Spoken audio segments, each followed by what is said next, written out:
Yes, okay. All right. Since Mr. Chair, since you are here, I think we can start now.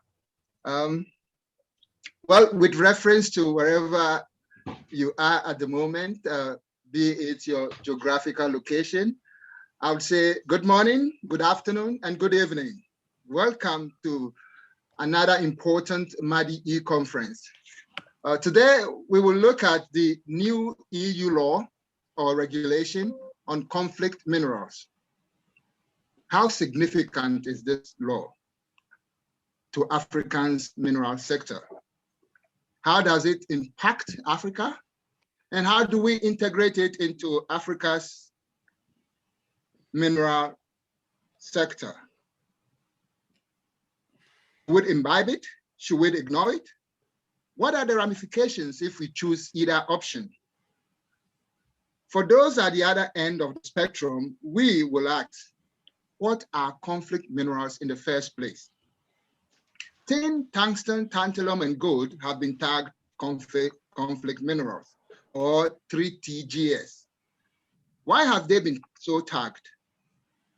So we as a people survived COVID-19 in 2020, only to enter 2021 to meet a new EU law on conflict minerals. Look at it this way. On January 1, 2021, the European Union brought a conflict mineral regulation into force. The regulation brings changes to businesses in EU area that import minerals or metals, as well as those that smelt or refine such minerals, and even those that engage in due diligence schemes. An estimated third of the world's known mineral resource reserves are located in Africa. So why is the African Union not proactively spearheading a similar regulation? While the new EU conflict minerals law entered into force on January 1, 2021, on the same day, Africa commenced trading under the African Continental Free Trade Area. The African Continental Free Trade Area, which is the largest by size, the single free trade under the WTO, provides a very fundamental, formidable industrial base for Africa. Now, is this just a coincidence that these two events, that's the EU law on conflict minerals and the commencement of trading under Africa Continental Free Trading Area, is it a coincidence that they occur on the same day? In any case, how does an EU law on conflict minerals affect us as individuals, regardless where we are? How does it affect Africa as a continent? How does it affect the existing supply chain of these 3TG minerals tagged conflict minerals? A plethora of questions arise. So what should we do? Where should Africa go from here? Would Africa benefit from a law on conflict minerals brought into force by the European Union? Or is it a question of a surprise? Indeed, a new law in EU benefits Africa. If there are benefits, what are they? These thought-provoking questions and many more will be answered by today. I hand over the microphone to the MADI board chair to give us the opening statement. Please take note of the following. Today's e-conference is in three parts. There will be a presentation by a researcher at the International Peace Information Service. There will also be another presentation by Professor MUTEMERI, an associate professor in the School of Mining Engineering at the University of Witwatersrand, South Africa. And our own CEO, the MADI CEO, Nancy AWORI, will also give a presentation. Thereafter, there will be a panel discussion by Leonidas Simpenzwe. Leonarda is the vice chairman of the Rwanda Mining Association. They also be as part of the discussion will be Sharon Tem, who is the CEO and Managing Advocate of Tem Advocates and Associates. And also, as part of the discussants will be Jeffrey Rhodes, founder and managing consultant of Rhodes Precious Minerals Consultancy. Then the microphone will be made available for all participants during a Q&A session. With that, I welcome you to today's e-conference on conflict minerals. So at this juncture, may I cede the mic to Dr. Frank Dixon MUGYENYI, the chairman of the board of directors of the Minerals Africa Development Institution, for his opening statement. Dr. MUGYENYI, our participants. Thank you so much. I cede to you, Dr. MUGYENYI. Okay, thank you so much, Raymond, and welcome all participants. I welcome our distinguished speakers, and welcome everybody that is listening in and taking part in this meeting. As our introductory remarks, Mr. Gentleman Raymond has alluded, indeed, this is a very important day for us as Minerals Africa Development Institution, because we resume our conferences and our events in 2021. This is the first one of the kind.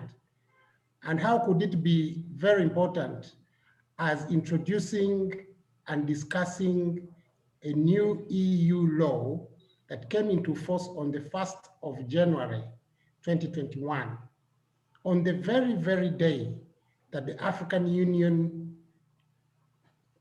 launched a trading regime of the Continental Free Trade Area, the AFCFTA, for goods and services.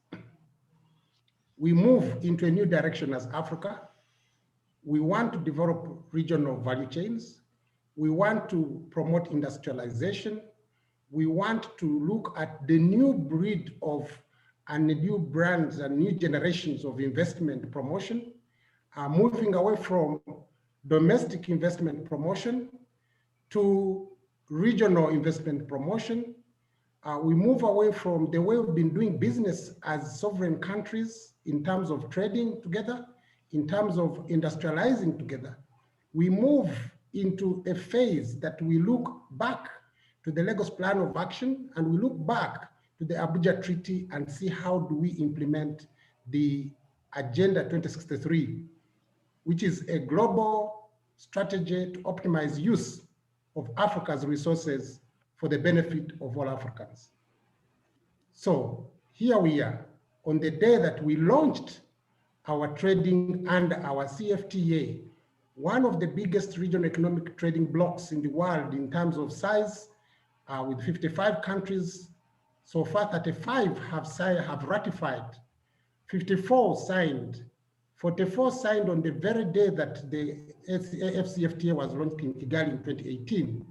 It took a record time to negotiate from 2015 to be concluded in 2017.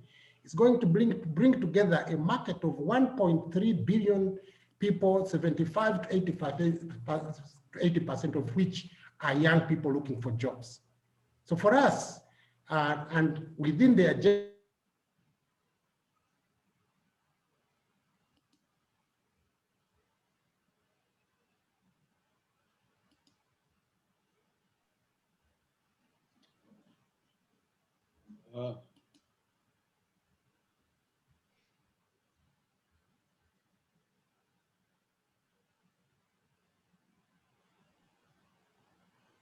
Frank, we cannot hear you.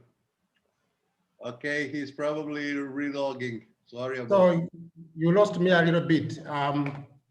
As we were starting to talk, as we were opening the meeting, our power cut in Uganda. So I hope this will sustain. So I'm working on the laptop battery, so we keep our fingers crossed. But anyway, as I was saying, as Africans, we move into a new phase of wanting to trade, and therefore we cannot ignore new laws that are coming up at the international level that will affect not only our trading amongst ourselves, but will also affect trading extra Africa, outside of Africa, the continental wise.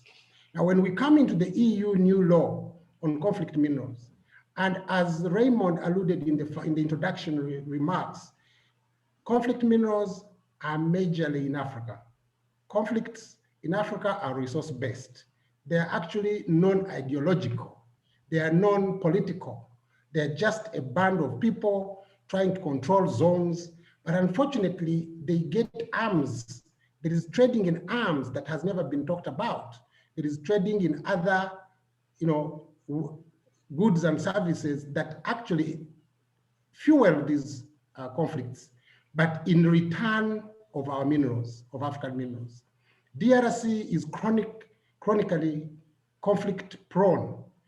And not only when actually DRC sneezes or when it coughs, the rest of the world catches fever, because it is the epicenter of the mineral resource in the world. It is surrounded by 9 mining countries, all of which are majorly at the source of these critical minerals, the 3TG, which are going to be regulated under the new EU law. So as Africans, how do we ensure that not only do we ensure that we are aligning ourselves to the EU new law, but also that the EU new law is not hindering our trading amongst ourselves? Because basically, the regional value chains will have to fit in the global value chains, and then questions will be asked whether you have been resourcing ethically or responsibly. Our artisan and small-scale miners, who are the major producers of these minerals, don't actually have a regulated system in Africa. They are working incredibly in hazardous environments, both for their lives and for the environment. But at the same time, they are looking for the livelihood. They are actually Africa's private sector. Less than 1% of artisanal small-scale miners. We are now going into 20 million artisanal small-scale miners globally, but you first find that most of these are in Africa. At least 1% work through legal and formal ways, which means that the resourcing or responsible sourcing or the new EU law will definitely affect these artisanal small-scale miners who are not in line, who are not formalized yet. Even when they are formalized, they are not professionalized. So how do we ensure that our artisanal small-scale miners will mine and fit into the global value chain within the new EU law? Or do we need to have an African law or an African regulation that actually can work with our own ASMs who are scratching the soil in day in, day out? We know that next to agriculture in Uganda, in Africa, and I'm saying Uganda because that's where I am, but in Africa, next to agriculture, artisanal small-scale miners is the next sector that provides livelihood for these people. And it is not only the direct ASMs, the 20 million that work in this directly, but behind them, there are 3 to 4 dependents and more dependents and more dependents. In Africa, we have a system of extended families. A lot of these people depend on one person who is scratching the soil, but who is going to be regulated under the new EU law, and definitely his mineral or her mineral resource that there has been excavated through very hazardous conditions can actually not enter into the market. If it has to go through in a market, it probably have to go through a third party, and that will amount to smuggling, and therefore there will be a problem. So how do we ensure that we mitigate, we respond, and we act accordingly to either fit in the law or work within the law, the EU new law, which is not African, which is EU, definitely, but which is going to affect Africa, not only trading in the in the 3 TGs on the minerals that are being responded to, but generally the whole economy, because the value chain of the 3 TGs brings in a lot of other services and goods. If you look at the value chain of these minerals, you have the local content, you have people supplying, you have logistics, you have quite a lot.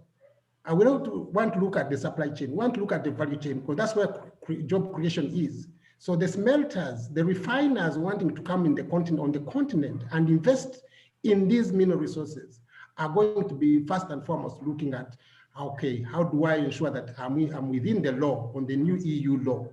And of course, the new EU law will affect the US and others, because mainly EU is a trading partner with other international partners.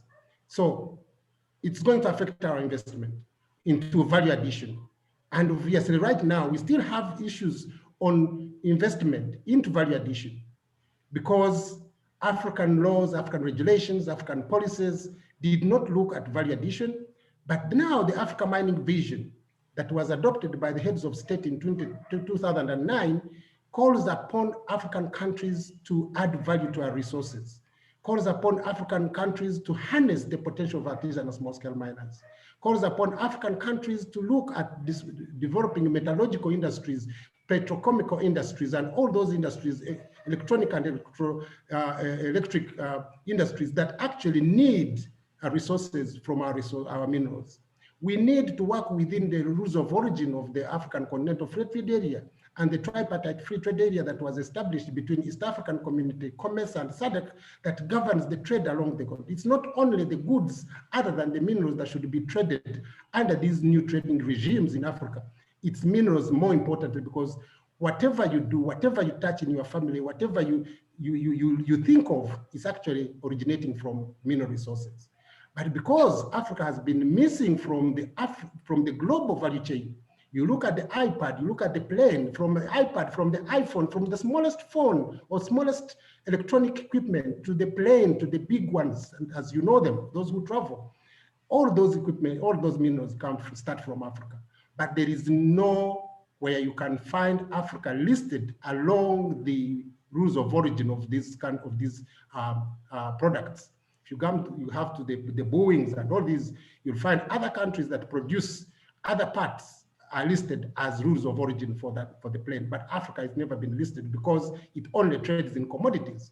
But now these commodities are going to be regulated under the new EU law. We've had these laws. It's not the new one that we are looking at because these have been there. You cannot establish a refinery in Africa unless you are regulated by LBMA or another person in the West, because they will say, oh, where do you get your minerals? You cannot access the market at the international level unless someone says, yes, he outsourced responsibly. You know, this is the challenge.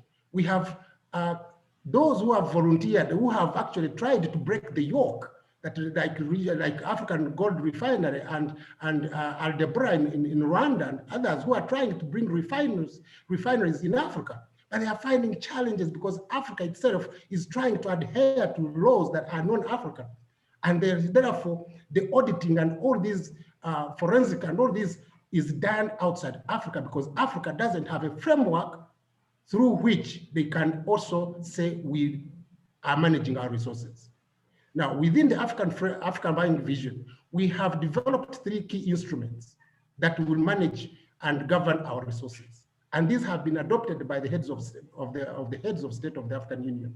One is the Geological and Mineral Information System strategy that should govern all the mineral resource exploration and geological information generated on the continent so that Africa can know what they have.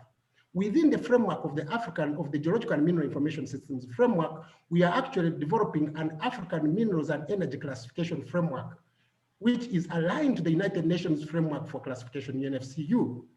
And then, alongside this, we are going to develop also a Pan-African reporting code that actually looks not only on the YOG or CRISCO or others, but an African that looks at the entire life cycle of the mining from the exploration to the waste, to zero waste that is within Africa. It is going to support the establishment of African stock exchanges, that we can have competent persons on the continent developing projects and feasibility studies done and approved by competent persons and approved by Pan-African reporting code.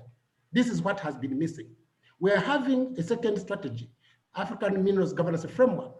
All the frameworks on governance, on mineral governance in Africa are non-African.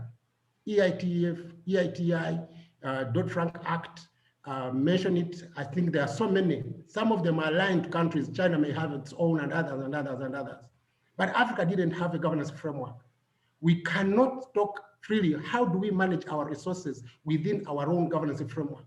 So within the Africa Mining Vision, we developed a governing framework with the support of the African Minerals Development Center that was established under the United Nations Economic Commission for Africa, but now it is an EU specialized agency of the African Union. We have that governance framework. It looks at the entire value chain. It looks at, trying to even look at how do we stop illicit financial flows? How do we stop hemorrhaging of African resources? Not only that we on financial, but also on commodities that go without having added value to on the continent. The third one, we have the African Mining Vision Private Sector Compact, aligned to the United Nations Compact, looking at the principles that govern investments in Africa, those who come to invest in Africa, the companies, and also the governments. When the governments say, please pay more tax, pay my tax, pay the tax you want, and the private sector say, oh, please manage your corruption. Because we cannot shy away that Africans being compromised actually influences illicit financial flows. If you take $1, you get compromised, you lose $9 in return. So these are issues that we have to respond to as Africans in order to look at these laws. And the laws that are coming in outside Africa are looking at these issues that we as Africans have to on without actually compromising ourselves, but without being frank to ourselves that we need to put our house in order to start looking at how do we partner with others to make mineral resources work for Africa, something that has not happened in centuries. So in my conclusion, we are having this, it's just a 2-hour meeting, it's just a 2-hour conference. We have brought two experts together, and it's one of the first ones. We are going to have another one on the 18th of March. We were unable to get ICGLR, but they will join us the next time, and other people who will join us on the next one, because this is a key issue. It affects mineral resources generally, but ASMs more importantly, and our own international intra-African trade. How do we do this? Because we're trying to make that goods can move, commodities, factors of production can move across the border. Minerals should move from one country to another, into another factory without not being labeled as smuggling. That one country who is in the same regional economic community that is under free trade cannot trade in minerals from one country to another, because then you are smuggling. But if you are trading in beans and peas, and then you are not smuggling because there is a free trade area.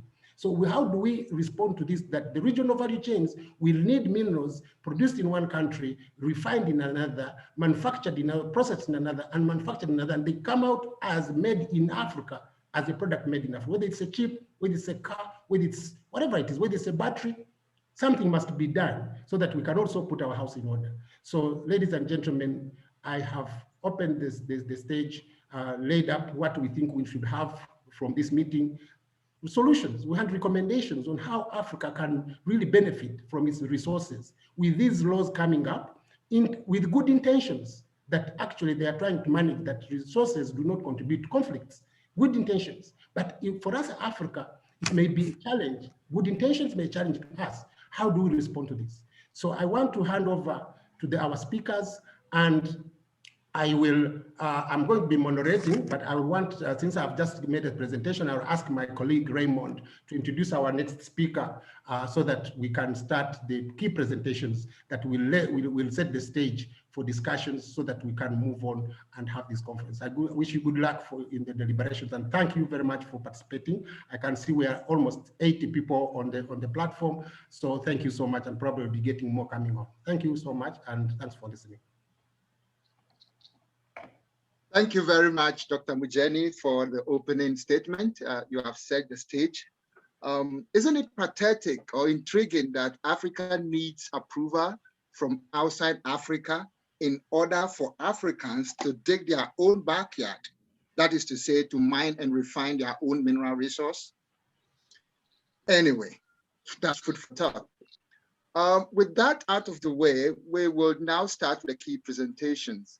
The first one will be on the EU law on conflict minerals, how it will impact on Africa. Our presenter is a researcher are the International Peace Information Services, IPIS. He's in the person of HOEX. I hope I mentioned the name correctly, but over to you, please. Thank you very much. And thank you very much for having me today. I think you all have received my presentation. Is that right? Through email? Yeah. Okay, great. So yeah, I've heard I cannot share the screen today with you because there's been some issues in the past. So it would be great if you can put it on your own screen, because it might be helpful when I go through the presentation. I will say next slide, so you can also move to the next slide, and then we can go through it together. Thank you very much for having me here today. I will talk the next 25 minutes or so on the EU regulation, giving a background, a short introduction of what a regulation is, what it entails, and also possibly how it affects Africa, and what role civil society, governments, and the business sector can have in the successful implementation of the EU regulation. If we all move to the second slide, I will first introduce myself very quickly. So I work for a research institute called IPIS, International Peace Information Service. And we work mainly in sub-Saharan Africa on natural resources, conflict analysis, and business and human rights. And I've been working on the EU regulation since the drafting process, so for I think 4 or 5 years now. I am also the vice chair of a multi-stakeholder initiative, which is called the European Partnership for Responsible Minerals, which I will introduce later into this presentation, and is very closely linked to the EU regulation. So I move to slide 3. So the EU regulation was created in 2017 and entered into force, like has already been said, the 1st of January this year. And with an eye to both monitoring and adherence of responsible sourcing, it is at the level of the producing countries that the capacities and awareness of this regulation are vital. And that's why I'm also very happy to see that this conference is organized, and that I can speak today, because until thus far, there has been little attention, I would say, also paid by the European Union on preparing the producing countries. Well, actually, it is here, like has already been said, that in the producing countries, the impact will be felt. So what is the aim of the EU regulation? I move to slide 4. The aim is to break the link between income generated by the mineral trade and the continuation of armed conflict. So the legislation imposes obligations with regards to mineral supply chain due diligence, and like has been said already, only focuses on tin, tantalum, tungsten, as well as on gold, which in short is often called the 3TG minerals. I move to slide 5. The EU regulation makes the recommendations of the OECD due diligence guidance mandatory. This means that importers into the European Union of 3TG must carry out due diligence on their supply chain. They have to check whether minerals and metals they import have been mined and whether they have been processed responsibly. I assume most of you are aware or familiar with the OECD due diligence guidance. By adopting this guidance, the EU, so this, yeah, it's a widely accepted guidance that has been adopted by many different governments, but also frameworks. The LBMA has already been mentioned. So it's not a new, there are no new rules, let's say. It's really something that's been out there for quite a long time, that is known, that is used by existing responsible supply chain policies. and by many actors in this sector. What the EU regulation does is making these OECD due diligence guidance mandatory, which wasn't the case before. I move to the next slide, so slide 6. I will very quickly go through the 5 steps of the OECD due diligence guidance, and if you have any questions, we can discuss it in more detail later. So the OECD guidance clarifies how companies can identify and manage risks throughout the entire mineral supply chain, so from the miner, the local exporter, the mineral processors, to the manufacturing and branding companies that finally use the minerals in their products. It follows a 5-step framework, which is an ongoing process. The first step is to establish strong management systems. Secondly, to identify and assess risks in the supply chain. Thirdly, to design and implement a strategy to respond to these identified risks. And fourthly, to carry out independent third-party audits on the supply chain due diligence. And finally, to report annually on these supply chain due diligence steps taken. I move to the next slide, which is on CARA, so conflict affected and high risk areas. As a background, I think most of you will be familiar with the Dodd-Frank Act. That is the American regulatory measure to tackle conflict financing, also in the 3TG mineral trade. A major difference with the EU regulation is that the American Dodd-Frank Act is only focusing on the DRC and its neighboring countries. And the EU has basically learned from this experience and taken a different approach and pursues a worldwide approach. So including all conflict affected countries all over the world that produce minerals, obviously. With this global geographical scope, the EU regulation hopes to reduce the likelihood of blacklisting one country or one region. Because that's what happened with the Dodd-Frank Act at the time. So it was basically mainly targeting the DRC. And when it came into effect, there was a de facto embargo on the DRC. So companies stopped sourcing from the DRC. Which of course was actually the opposite effect that the law was aiming for. So to the definition of a conflict affected area, conflict affected areas are characterized by the presence of armed conflict, widespread violence, or other risks of harm to people. And high risk areas are areas with, for example, political instability, insecurity, widespread violence, or widespread human rights violations. The OECD has never, so this is the definition from the OECD, which is also adapted by the EU regulation. The OECD has never made explicit which countries fall under this definition. For good reasons, I think, because it's again kind of the same risk that happened with the Dodd-Frank Act. There's a risk of blacklisting the countries that are then mentioned on that list, and also it's it's obviously a very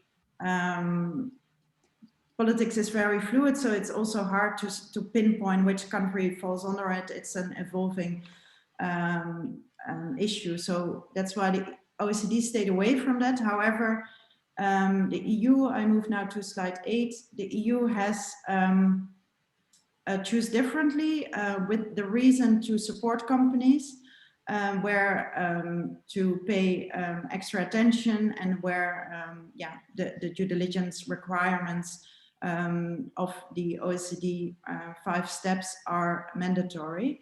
So the EU has published a list in December 2020, and it has clearly stated that this list is indicative and not exhaustive, which means that importers sourcing from areas that are not mentioned on the list do still remain responsible for complying with the due diligence obligations. So It's a tool to assist, but it doesn't mean that if you source from a country not on that list, that you're not obliged to do your due diligence.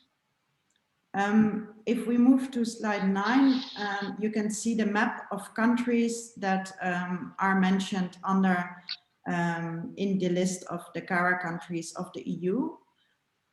Here the country is colored in yellow, the entire country. However, in most cases, the list only includes specific areas or regions of a country, so not the entire territory of the country. So it's quite specific, the list. So for example, for the DRC, it's just certain provinces that are included in the list and not the entire country. You can find the list on, I can put it in the chat, the website, it's caralist.org, I believe. And there you can see the specific areas for each of the countries. Then I move to slide 10. So just a few concerns that I would like to raise or to put here to share with you that have been mentioned and that that are my personal opinion, let's say, on this list. First of all, the risk of stigmatization of one of these countries, and then also consequently the economic disengagement, because companies rather avoid risks instead of mitigating risks when sourcing from these countries. And also, moreover, you could argue that the list is not complete. For example, red flag locations, according to the definition of the OECD. So, for example, a country that is known to transit minerals coming from conflict-affected areas are not on the list. And this is actually quite relevant. For example, in the case of gold, conflict gold is typically exported by a neighboring country. And these are not included on the list. And the same goes for trading hubs such as Dubai, Switzerland, and China, which are not mentioned on this list. I move to slide 11 now. Yeah, so now that we know the definition of and also the countries that are on the list of this CARA EU list, I'd like to move on to the risks associated with sourcing from such an area. All actors in the mineral supply chain can be at risk of contributing to an adverse impact of the mineral trade, regardless of their position in the supply chain. And these risks include serious human rights abuses and providing direct or indirect support to a non-state armed group or to a public or private security force. Just to note that the EU does not include, for example, environmental issues in the regulation. Then moving on to slide 12. Yeah, as I already mentioned, there's a risk of economic disengagement from these countries because the aim of this list or of the regulation itself is definitely not to prohibit, imply, or suggest that a business activity cannot be conducted in such an area. It's more on the contrary, it's the objective of both the OECD and the EU regulation to promote responsible private sector engagement in these fragile states. However, companies must make all reasonable efforts to manage risks and provide evidence that there were no risks of financing conflicts or of human rights abuses along the supply chain.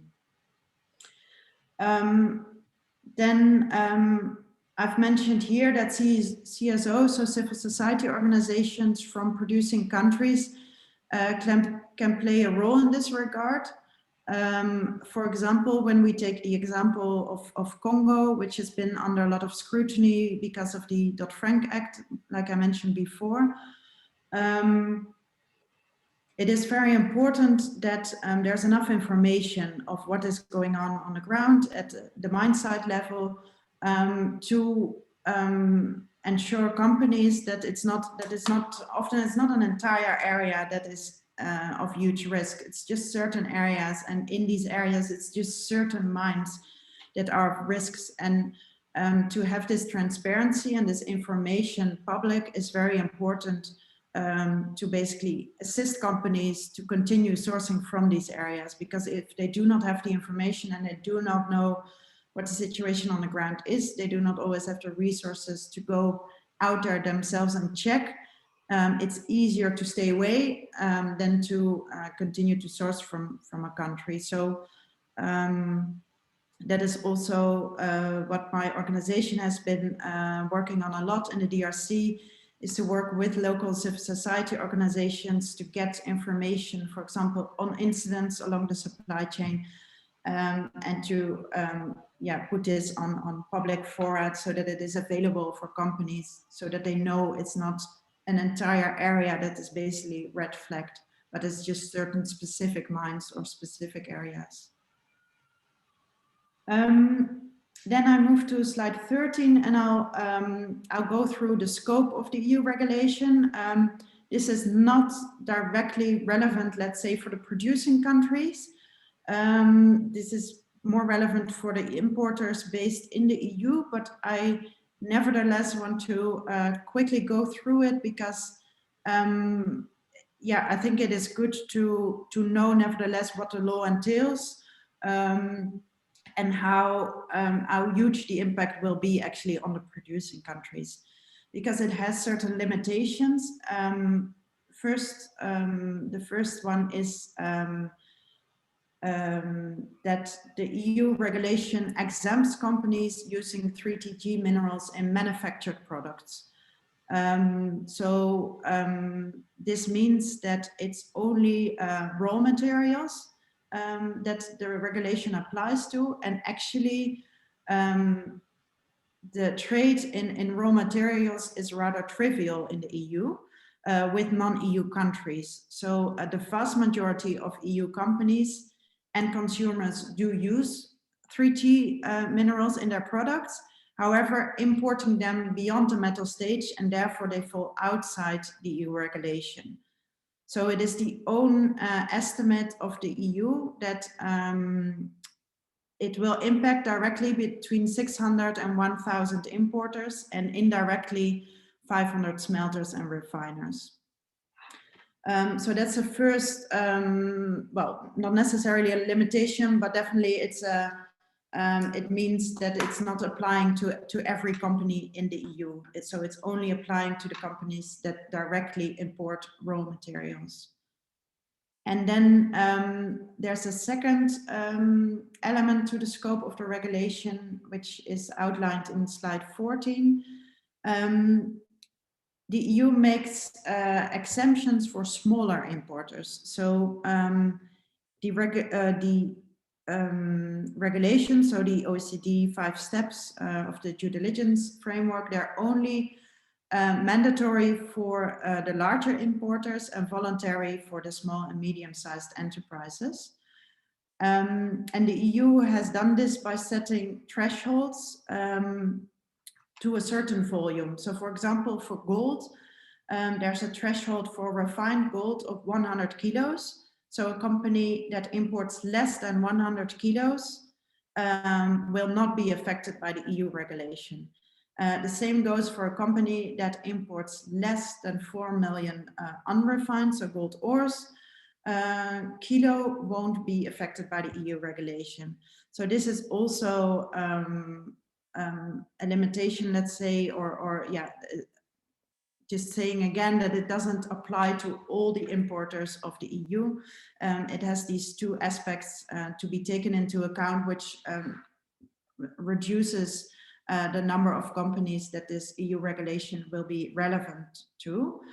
And then specifically to the issues of the thresholds, has an impact, I think, for African producers or for the African producing countries, because the thresholds do not guarantee that only the lower risk imports will be exempted from the requirements of the regulation. So it's just a number. If you import 90 kilos from a high risk area, you're not affected by the regulation.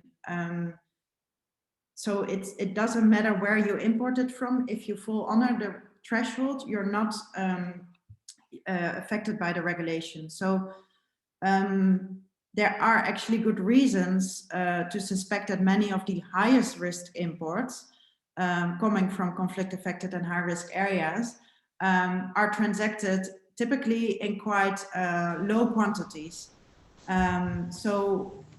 Yeah, it's suspected that actually many of the most riskiest imports will fall outside the scope of the EU regulation.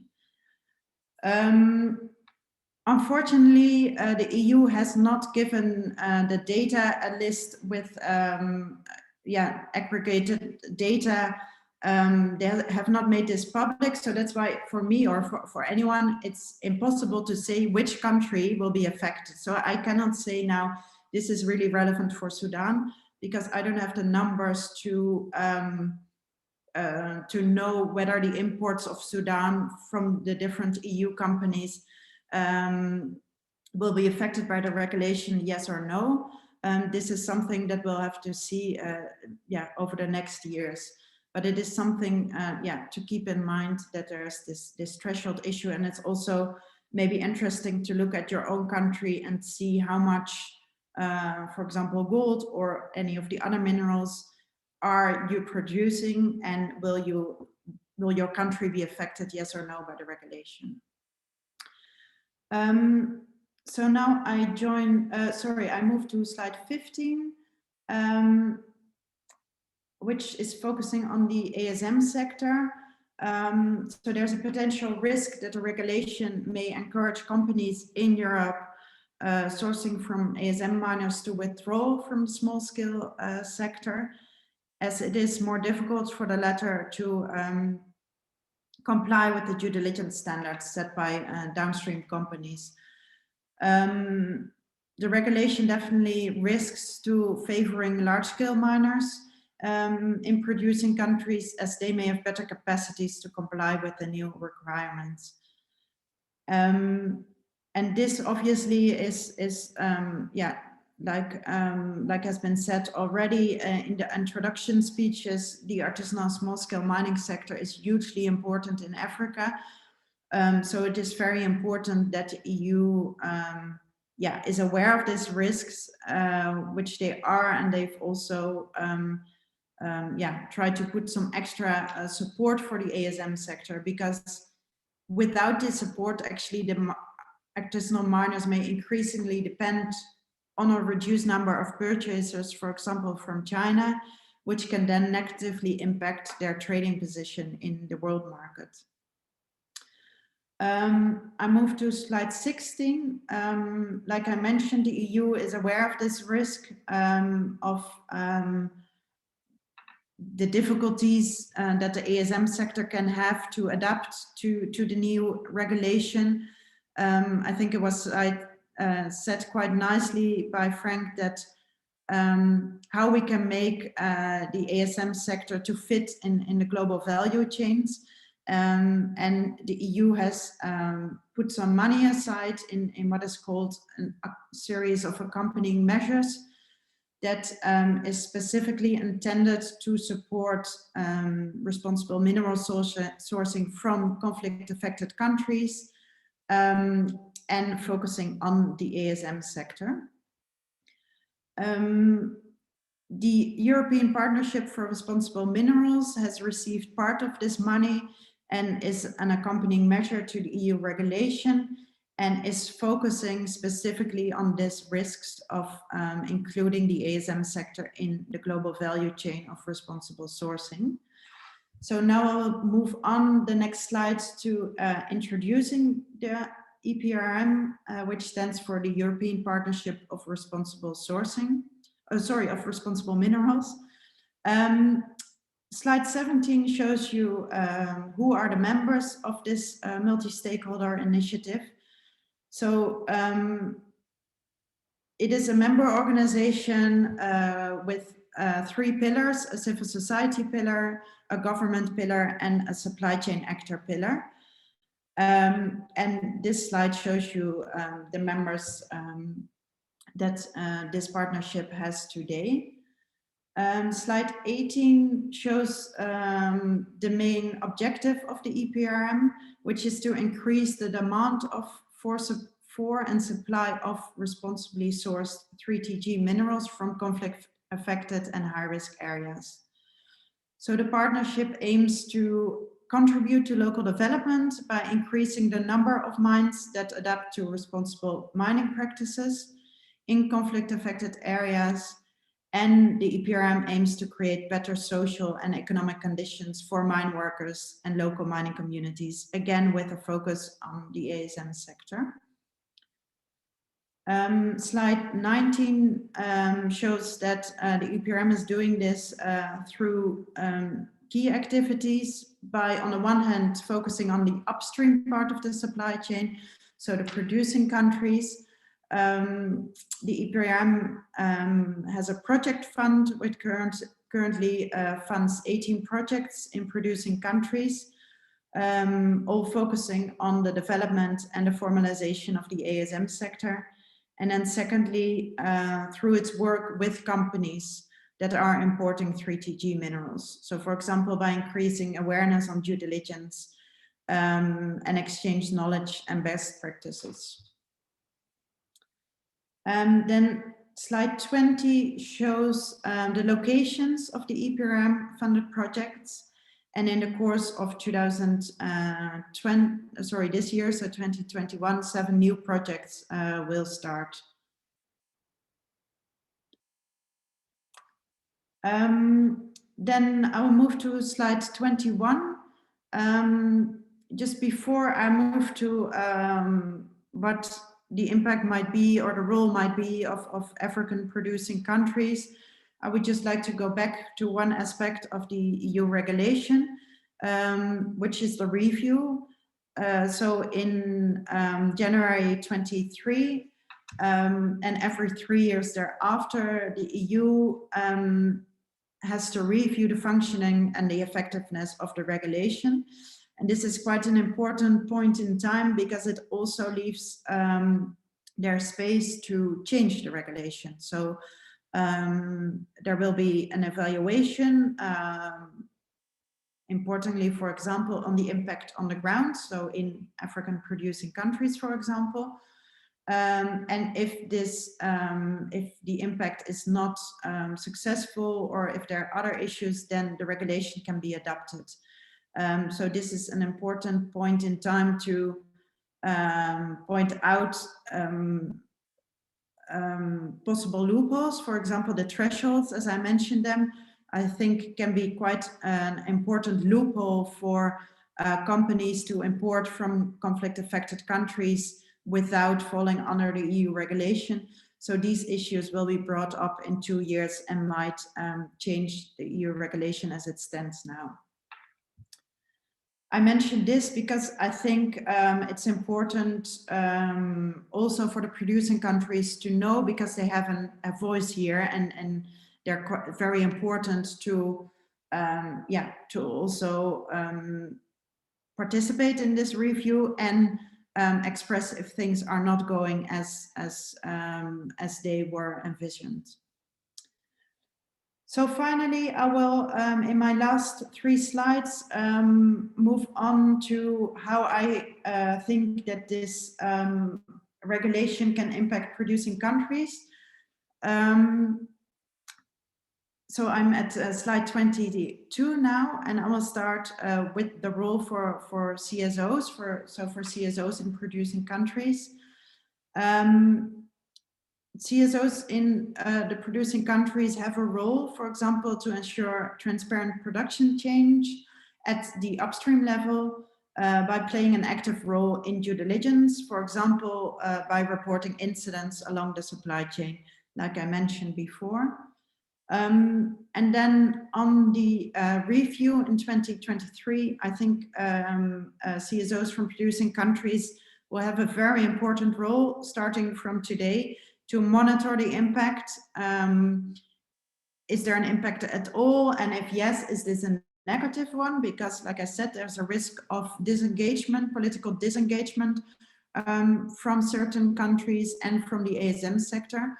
So is this what kind of impact is the EU regulation, if it has an impact at all.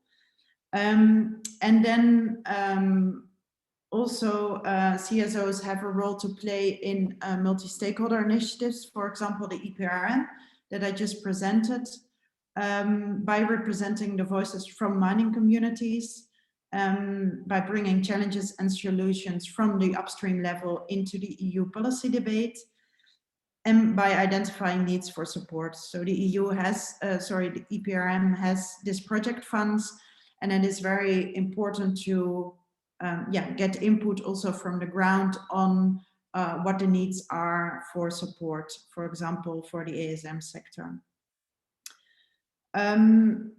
The EPRM has been engaging with CSOs from producing countries. We, for example, organized a webinar in December last year on the EU regulation.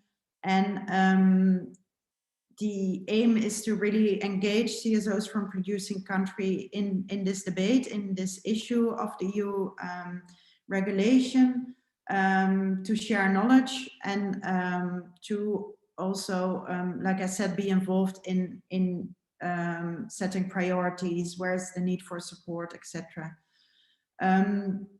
So yes, if you're interested to join this debate, then please get in touch after this webinar today. And then the final point or role I see for CSOs is knowledge sharing between countries. The DRC has quite some experience with regulatory measures on responsible sourcing, with initiatives like validation of mining sites, etc. So because of the Dodd-Frank Act, the DRC has a long experience, and it would be really interesting to share these experiences among African producing countries. Then I move on to slide 23. How is this relevant for governments, and what role can there be for governments from producing countries? First of all, also governments have a role to ensure transparent production chains at the upstream level, including through the formalization of the ASM sector. Also, again, a role in multi-stakeholder initiatives like the EPRM, representing producing countries, bringing challenges and solutions into the EU policy debate, and also here to identify needs for support. Another crucial point is the harmonization of taxes, which is very important to reduce incentives for smuggling. And then finally, there's a role in ensuring alignment between domestic and international regulation, standards and certification mechanisms to reduce confusion and increase effectiveness. For example, the EU regulation can be used as an opportunity to mainstream human rights and gender international legislation. And then finally, also here, obviously, the point of knowledge sharing between countries is very valid. And then my final slide on the role of the mining sector. Also by ensuring transparent production chains at the upstream level, it is obviously important to be aware of the EU regulation, enhance the OECD due diligence guidance, and conform to these requirements. This to avoid having to turn to less demanding importers and therefore fueling illicit trade. Then also here, there's a role in multi-stakeholder initiative like the EPRM by representing the upstream level of the supply chain, also bringing challenges and solutions to the EU policy debates, and also to identify needs for support. Then a final point that I've put here is that of cost transparency. So it's often, well, the artisanal miners, or at least at the producing level, and that costs of due diligence are borne. And to avoid this, cost transparency is important. I think that's mainly an issue for companies at the downstream side, so importing companies, for example, manufacturing companies of the supply chain, who have to be more transparent about their due diligence costs, but it could also help if upstream companies are more transparent on this, so that this can encourage more equal cost sharing. Then I move to my last slide, which has my contact. Like I said, if you would like to know more information about the EU regulation or about the European Partnership for Responsible Minerals, then yeah, you can always get in touch with me, and there's my email address. Thank you very much for listening, and look forward to the discussion. Thank you very much. And before you leave us or take a break, would you mind telling us exactly how your name is to be pronounced? Yes, of course. It's Lotte HOEX.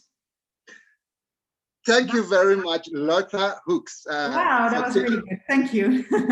Thank you for taking us through the OECD guidelines, and also how we can move from the miner exporter all the way to the user. You also pinpointed the 5-step framework, which is mandatory. And then you move to the Dodd-Franks. However, when it came to the EU new law, the discussion came back to Africa. DRC was in the center of the discussion. Thank you very much for also letting us know about the scope of the EU regulation, the limitations, and then that the trade is trivial to some commodities and some countries in the EU. While not every EU country or company is affected, we are unable to tell which African countries will be affected. So that's also very interesting to know. With the new regulation, what I see is a lot of work for the CSOs to do. And you also pointed out that the new EU regulation risks favoring large-scale companies. And that is very good to know, and will bring us to the next presenter, who is Professor NELLIE MUTEMERI. Professor MUTEMERI will be presenting on laws and regulation in Africa in relation to responsible sourcing, impact on ASM. Over to you, Professor NELLIE. Hello and good afternoon. I hope you can all hear me. We can all hear you. Fantastic. Yeah, I think like Lotte, you will have to refer to my presentation, because I had hoped that we can share it on screen. And I'll also try to remember to ask you to move the slides along with me so that we can all follow the presentation. I'm very grateful for the invitation from MADI to participate in this event. As I've been introduced, indeed, I'm an associate professor with the School of Mining Engineering at the University of Witwatersrand in South Africa, Johannesburg.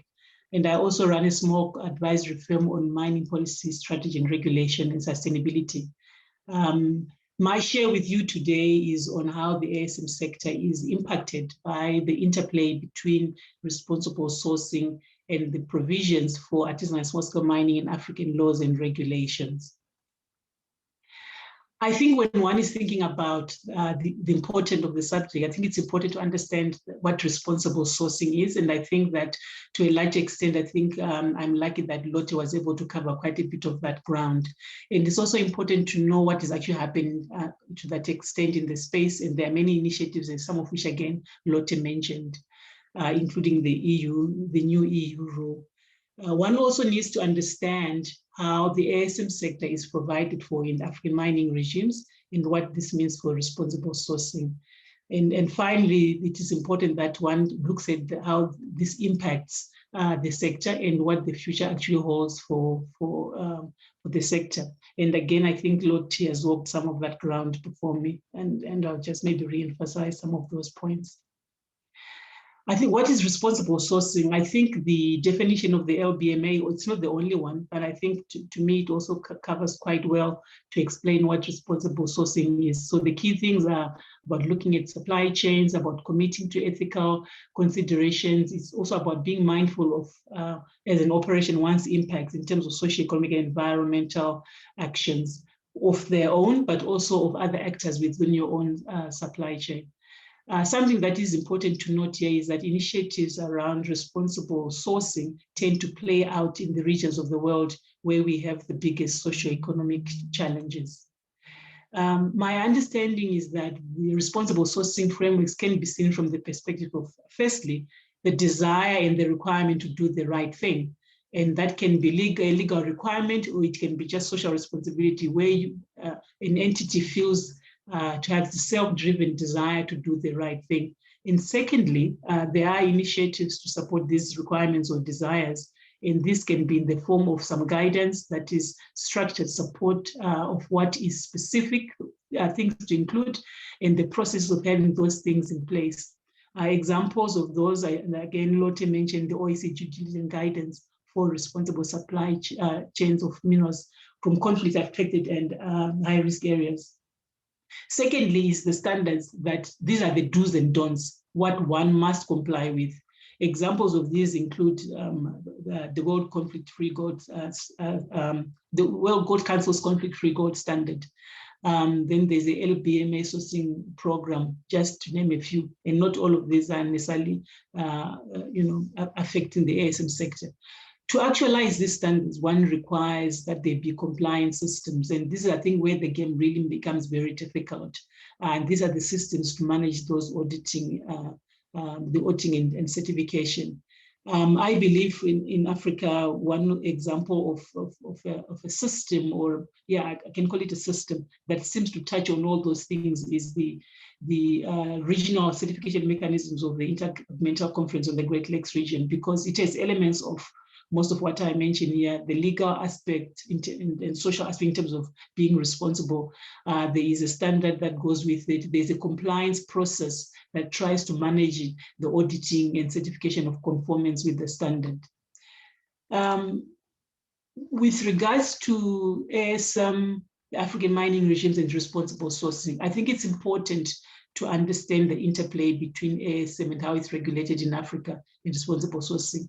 One has to actually understand what is ASM, what is provided by those regulatory regimes. And lastly, one needs to actually say, how are these provisions relevant to responsible sourcing? What is ASM? I think, to put it simply, ASM, or what is responsible mining, is really mining and processing and sale of mineral products that happens with minimal and basic methods, usually limited capital, very labor intensive.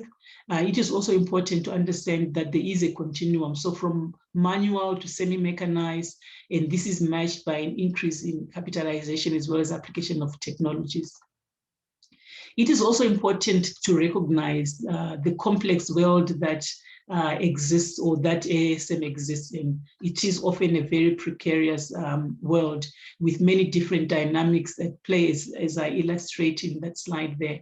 And those dynamics, or the things that are pushing into this central area of the precarious existence of ASM, are driven by international and regional agreements, by local legislation, by security issues, by interactions with other players like large-scale mining or other land use users or applications, as well as some of the socioeconomic drivers that force people or compel people to participate in the sector.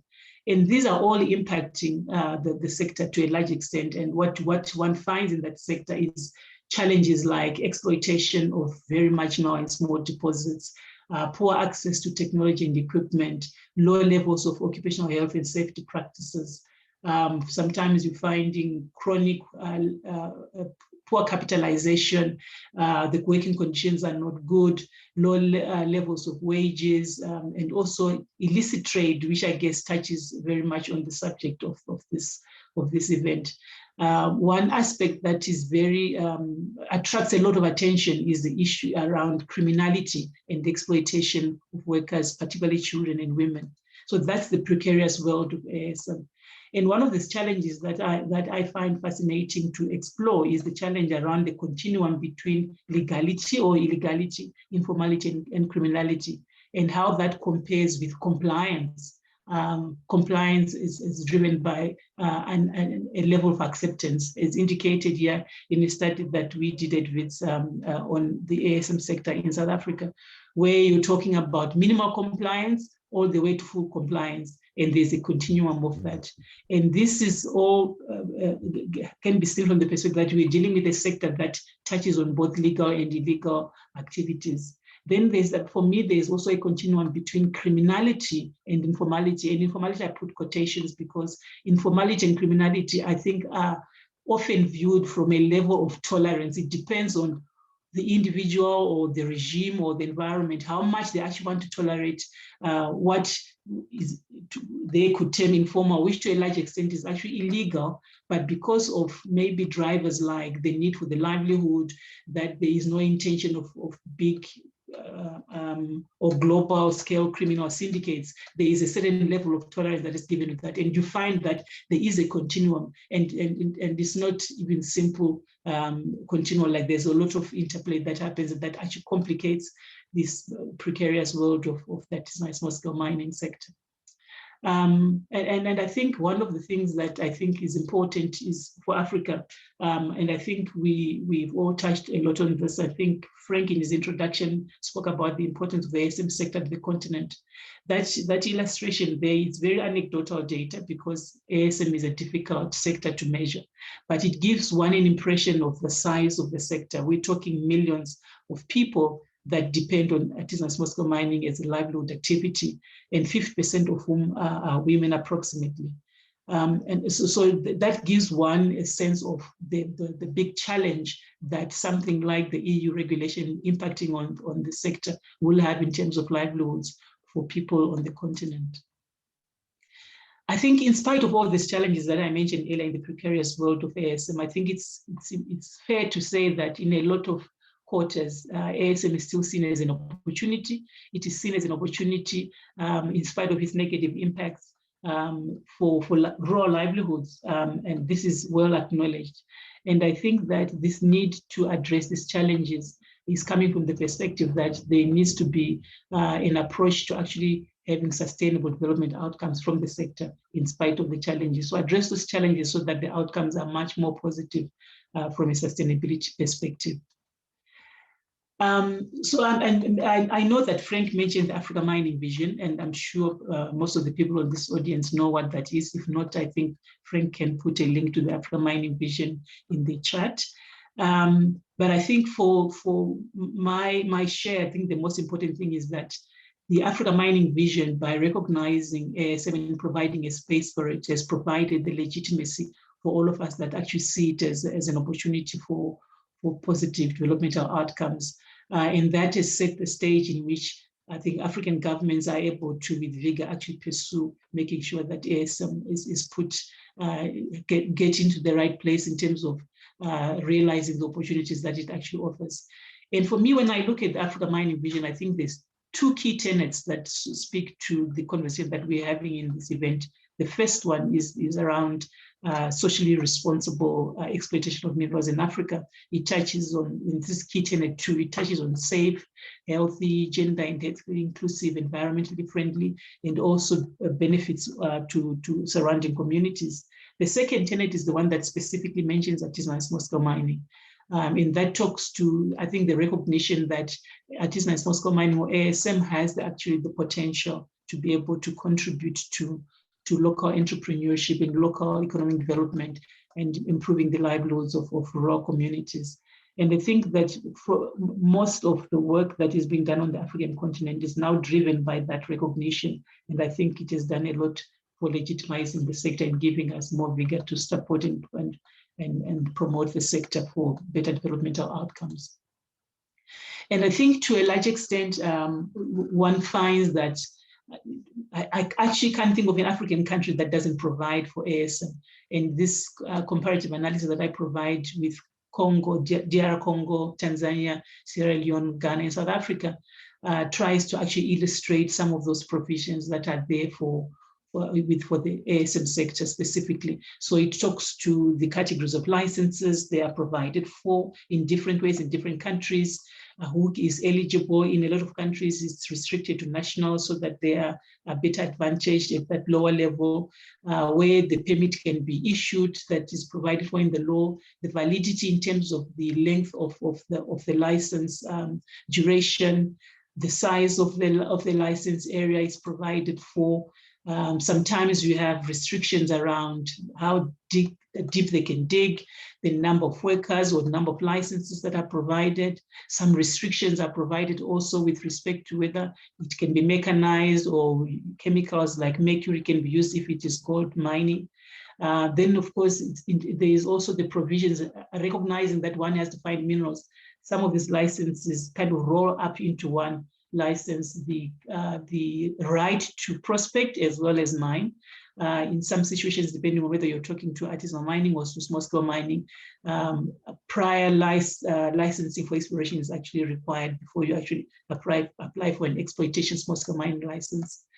And the number of employees is also regulated. And I think the last category that I have there, which is transferability and listing, is one of those that is discussed a lot when one is talking about ASM from a business perspective, because unless you are able to lease, unless you're able to mortgage or to use it as surety to raise finance, it becomes a challenge. But those are a list of some of the provisions that one finds that for me, it may not be perfect, but the fact that there actually already is some thinking around those provisions means that there is space for us to improve. And I think the African Mining Vision is providing that space for that improvement.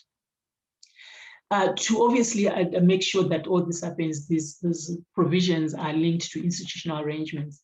And these institutional arrangements for the sector, for the managing of the sector, and they also differ from country to country. In some countries, they have a specific small-scale mining directorate in a decentralized structure. That is true for quite a few countries. I know Tanzania has got something similar, which even includes support for market access through buying centers.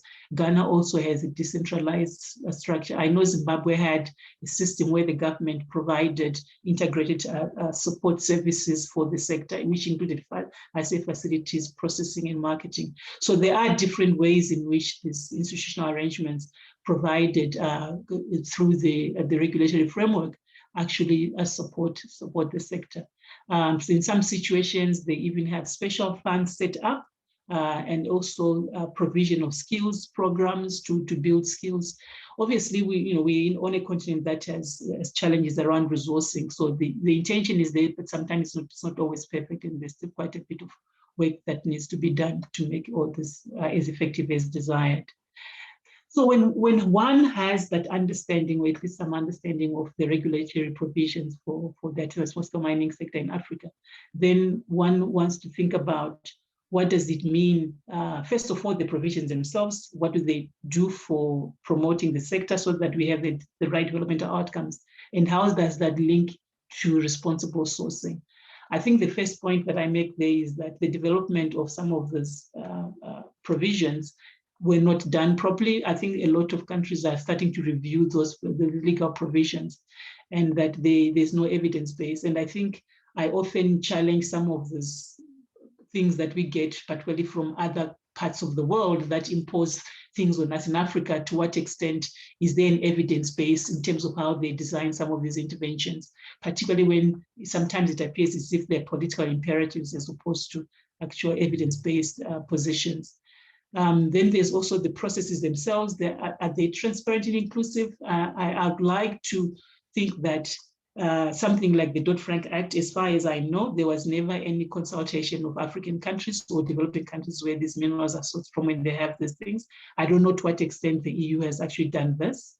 And hence the provisions sometimes may not be as responsive to the needs of the sector as they should be. And I think it's heartening to hear what LOTTE had to say, that there is an opportunity to actually influence, but hopefully it will not be too late if it's going to be 3, 4, 5 years down the road. Then, of course, sorry, I just moved my slides quicker here. Then, of course, there is the issue around conflict between ASM and livelihoods for the alleviation of poverty versus ASM as a business. I think it's important to say that that conflict makes it very difficult for interventions around responsible sourcing to say, are you expecting somebody who is practicing ASM as a poverty alleviation to have the systems that can show due diligence that a buyer in Europe can actually be satisfied with, as opposed to a business? These are things that we really seriously have to take into account. Then, of course, you have things around the conflict that I mentioned earlier around informality, illegality, criminality, extra legal and legal. All those things are quite at play. And how do these responsible sourcing initiatives actually address some of these challenges? I think that the issue around capacity of the sector to deal with first of all, just operating as in a way that can be deemed as responsible is affected by lack of access to finance, limited skills, and also limited knowledge in terms of how operations run. And these are some of the things that responsible sourcing is looking at. So if these things are already lacking, and our regulatory provisions are not also recognizing that, how do these responsible sourcing initiatives actually going to deal with some of these things? And I think the last one that I'd like to mention is the cost of compliance. I think it's very clear that this initiatives will cost money. Who's going to actually bear the cost of all these things? I think it's good to see that the European Union has had some thinking about putting some resources towards that, but is that anywhere near enough to actually deal with some of the cost implications for the small producers that have to actually get themselves up to scratch to be able to meet some of the requirements of the buyers that are importing into Europe, or any other responsible sourcing initiative that requires that. The impacts of responsible sourcing with regards to the actual miners, the people on the ground in the ASM sector.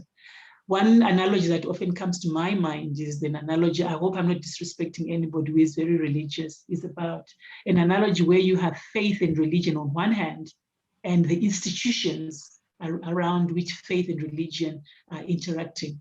I think no one can doubt that faith and religion are very central and almost irreplaceable in the lives of many people. But also we can't argue with the fact that unless those institutions that are linked to faith and religion are properly well considered, they can wreak havoc in people's lives. And I would like to think the same of responsible sourcing initiatives. They come from a very good place. They want to do good. It's a recognition of some of the negative impacts that are associated with the sourcing of these minerals. But unless those initiatives are well thought through and are well structured, I think there is a risk of actually bringing untold misery in the poor, to the poorest of the poor, people and communities that are actually making a living out of ASM. I was working around the Great Lakes region at the time that the Dodd-Frank Act was actually having an impact on that region. It was a de facto embargo. So I hope that the provisions and the way that this new EU regulation is going to be implemented is not going to have that kind of impact for the community, because this ASM is a livelihood for millions and millions of people. The numbers that I showed in my slide earlier are just an indication of people active, but there are those that also depend on those people that are actually active. And I think these initiatives really need to be mindful of that and actually take the appropriate positions in terms of the structuring of how they're developed and how they're actually implemented. I think so. I think this, for me, this new e-rule, that's the big challenge. How does it impact the ASM communities? And I think in terms of implementation, what really interests me is how there's some noise in the background. I'm sure it's coming from. How does the EU regulation complement and build on local regulatory regimes? I think that's a huge thing. I think what we often find on a continent of Africa that depends or relies or receives a lot of developmental aid is that we are often disempowered. Our systems are often disempowered in favor of some of these initiatives. I'm not saying that they don't mean well, but I think unless they actually take into account and align themselves with local regulatory frameworks that disempowering and making irrelevant the systems that actually will be there tomorrow when all these initiatives are over is going to be quite negative. And I think it can lead to unintended consequences. And I'd like to see how those unintended consequences are going to be planned and mitigated by some of these initiatives that we see coming through. I think to end on a positive note, I have a few recommendations that I think would perhaps optimize for the positive impacts of something like the EU rule on conflict minerals and other similar interventions, so that we can have the kind of developmental outcomes that we want to come from the ASM sector. And like I mentioned with the last slide, is the compliance schemes for these initiatives, in my opinion, have to be aligned with national and regional regulatory frameworks. Otherwise, they run the risk of marginalizing what should be the people that are at the center of development in these communities, and also will be there standing when everybody else is gone. And that comes, I think, with elements of capacity building for the regulators as well as for those communities that are going to be impacted. And I think one of those things is around making sure that we have interventions that recognize, particularly for the ASM sector, because I believe that any intervention in the ASM sector, first of all, recognizes that it is an opportunity for livelihoods and for local economic development at a rural level, but also that for that to actually meaningfully happen, I think formalization has to be at the center of that. And formalization has to happen with capacity building. It has to happen with models of financial sustainability. It has to happen with organization of the sector that raises the voices of ASM communities, so that when the EU says it's going to be reviewing its provisions come 3 years down the road, that there is enough of a voice and a strengthened voice and an empowered voice of ASM communities to actually say, this doesn't work for us. We think this is how it should work, so that they actually are included in how those things are actually changed and adapted. And then to a large extent, I think, at least from the African perspective, I think continental structures for peer learning are a very important part of that. And I think I would like to acknowledge the fact that I think the African Union, particularly through the African Minerals Development Center and some of the initiatives of some of the developmental partners of the African Union, like the FDB, UNECA, and such others, are going to make sure that the structures for peer learning on the continent, when these things are required, are actually there for the continent. I think on that note, I'd like to stop, and I would like to say thank you very much and for asking me to participate in this event. Over to you. Thank you very much, Professor NELLIE. Thank you for that thought-provoking and insightful presentation. If I take anything home, I think the first on the list is that you said responsible sourcing should be self-driven, and that means it is an intrinsic, introspective property, something that we may have to engineer in the future. You also contextualized ASM for us and brought the differences between its legality or illegality as opposed to criminality, and I like that a lot. You also underscored ASM as one of the greatest opportunity for livelihood for the rural African, and you touched briefly on the African mining vision, but you quizzed, and that is a question that remains unanswered, that whether the EU consulted African countries or just followed same as Dodd-Frank did. There was something about faith and religion. That is the topic for another day. We will call you back to actually have a full session on that. But you also pointed out a few challenges and how does this new EU law impact the ASM community? How does it complement the already existing regulations we have in the ASM community? And that was very insightful, and I want to thank you very much for that.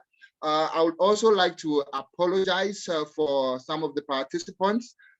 There would be the slides. The slides will be sent out to you. The link will be on our website, but the link will be mailed to everybody who hasn't received it yet.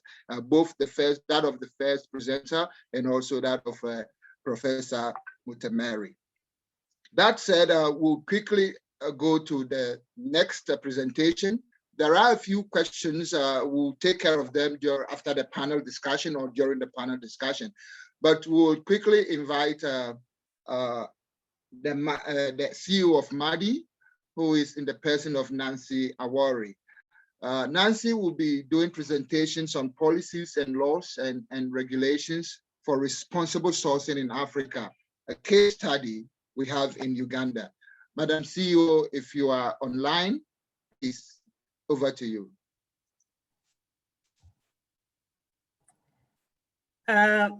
Thank you very much, Raymond, and thank you to all our speakers and the participants. As introduced, my name is Nancy AWORI, and I have experience in mining, oil and gas and mining law and policy, and also legislative drafting.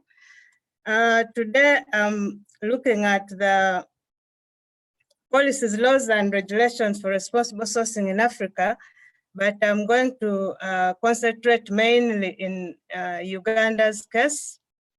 Like it has been mentioned by the previous speakers, the exploitation of minerals is an important source of income for most African communities, especially in the Great Lakes region where Uganda is also located, DRC, Rwanda, Tanzania. Most of the communities depend on artisanal and small-scale mining. But much as the minerals have provided a source of income, it has also brought significant insecurities in different parts of Africa, especially DRC, which even brought the genesis of responsible sourcing of minerals.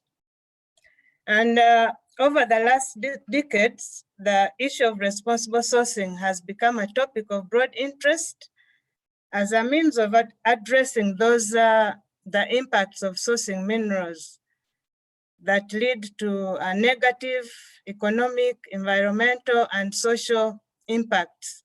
And several measures have been proposed and a number of initiatives, some of which have been mentioned by the previous speakers.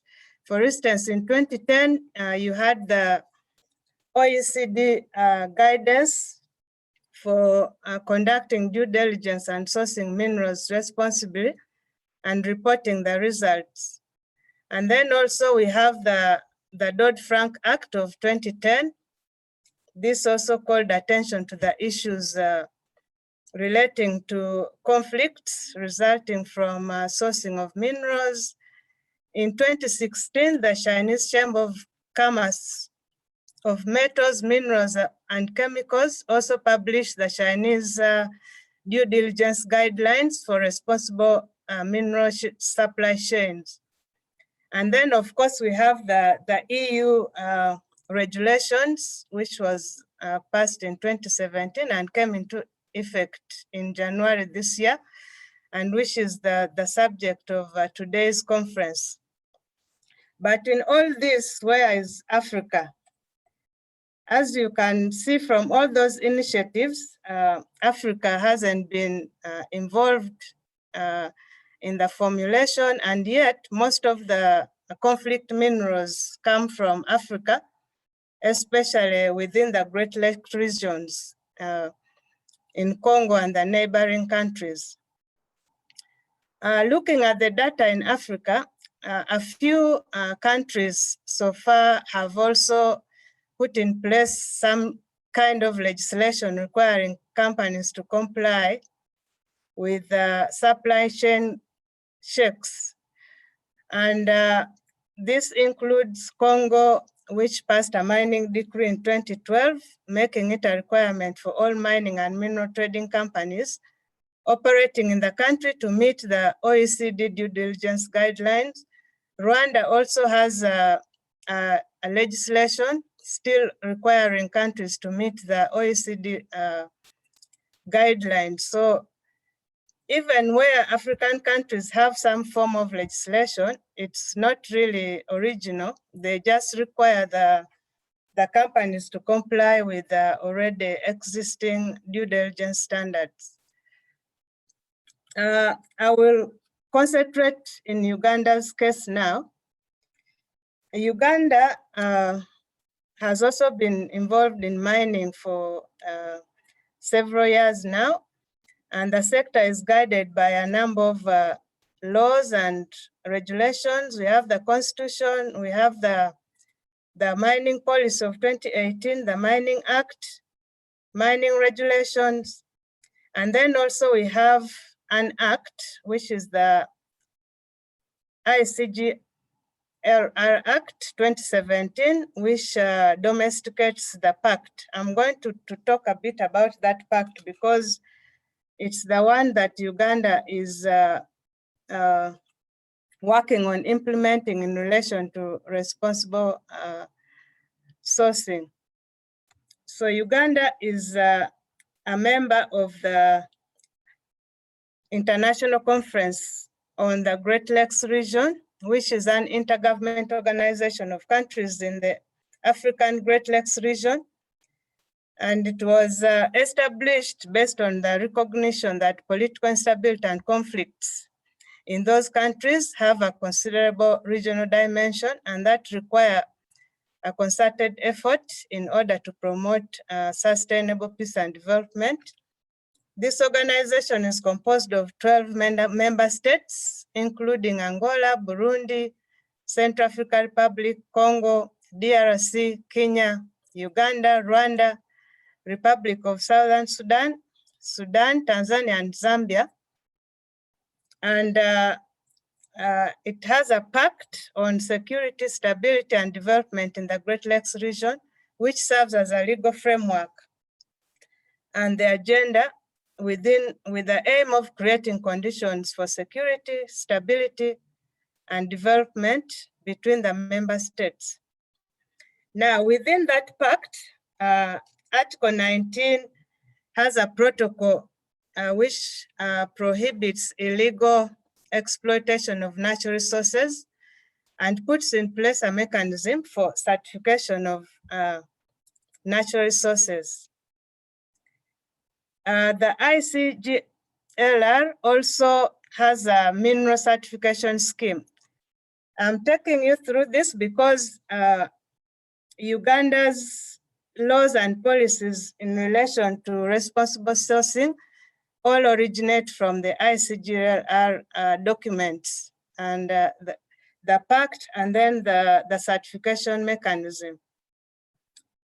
So that this mechanism, its main purpose is for tracking, mineral tracking and certification, and to provide for sustainable conflict-free mineral chains in and between the member states of the ICGLR, and also with the view of eliminating support to armed groups that sustain and prolong conflicts.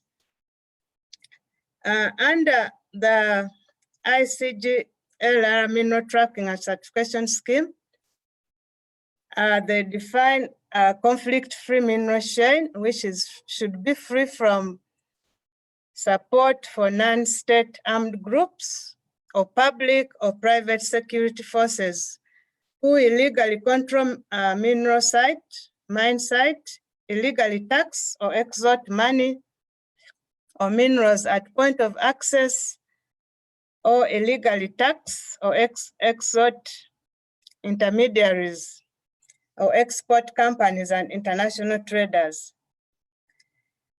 Under the ICGLR, they list certain designated minerals that are covered under the certification mechanism. And some of these include gold and its derivatives, coltan, and other minerals. And the principles contained in that mechanism include mine site inspection and validation requirements. They also introduce the chain of custody requirements within the member states. They require the member states to issue an ICGLR certificate before the minerals can be officially exported. There's a requirement for third-party audit, which assures independent verification of the exporter's mineral chain from mine site to the export and ensure that they conform with the requirements. There is also a requirement for export and certificate requirements. So Uganda is domesticated the pact under an act of parliament entitled the International Conference on the Great Lakes Region, Implementation of the Pact on Security, Stability and Development in the Great Lakes Region, Act 2017. I can share a copy of this with the members. And under that act, the Minister of Foreign Affairs is empowered to make regulations for the exploitation of natural resources within the context of ICGLR. And currently, Uganda is drafting regulations to give effect to the ICGLR mineral tracking and certification scheme. This draft is in the final stages, and we hope that in maybe a month or so, the minister should be able to sign this into regulations. It doesn't require parliamentary approval. So once it's done, the minister will just sign and then it will be published in the Gazette.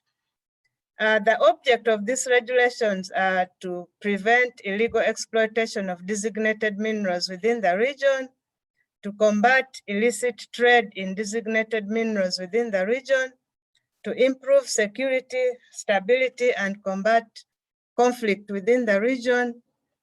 And in detail, it has provisions on preventive measures in respect of this designated minerals. And under here, there's an obligation to exercise supply chain due diligence and objectives of the due diligence, and it also covers issues of artisanal and small-scale mining.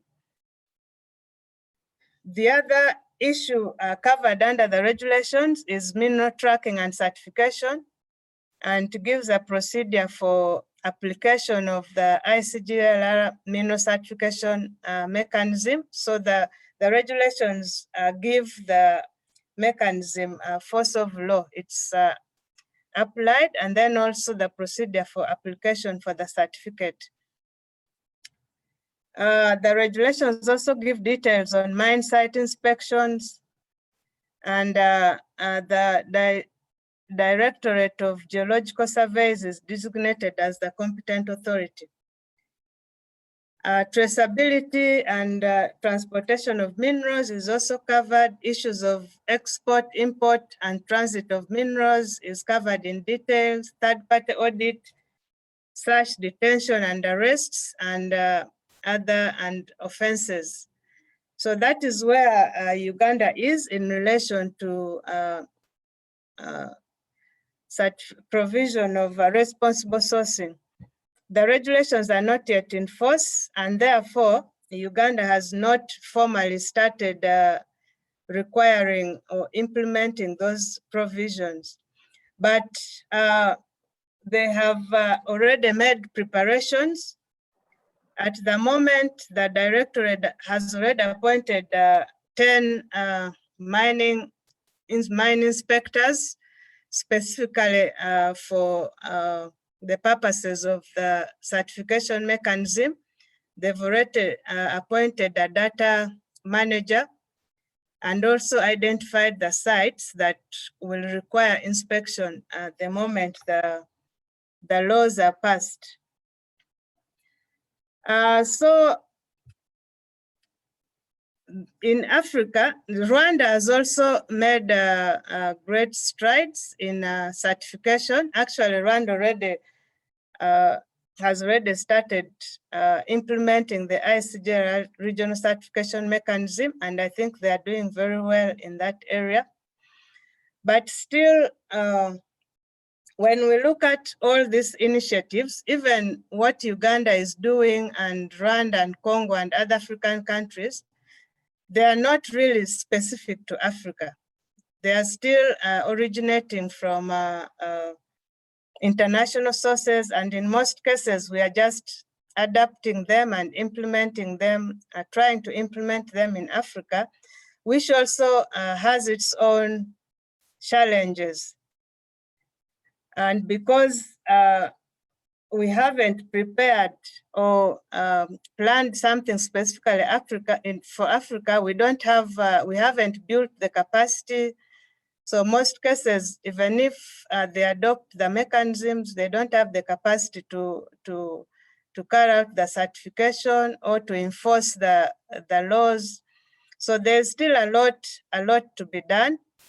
Even the ICJR, which is originated from the Great Lakes region, it's still funded mainly by donors. So it's still a challenge.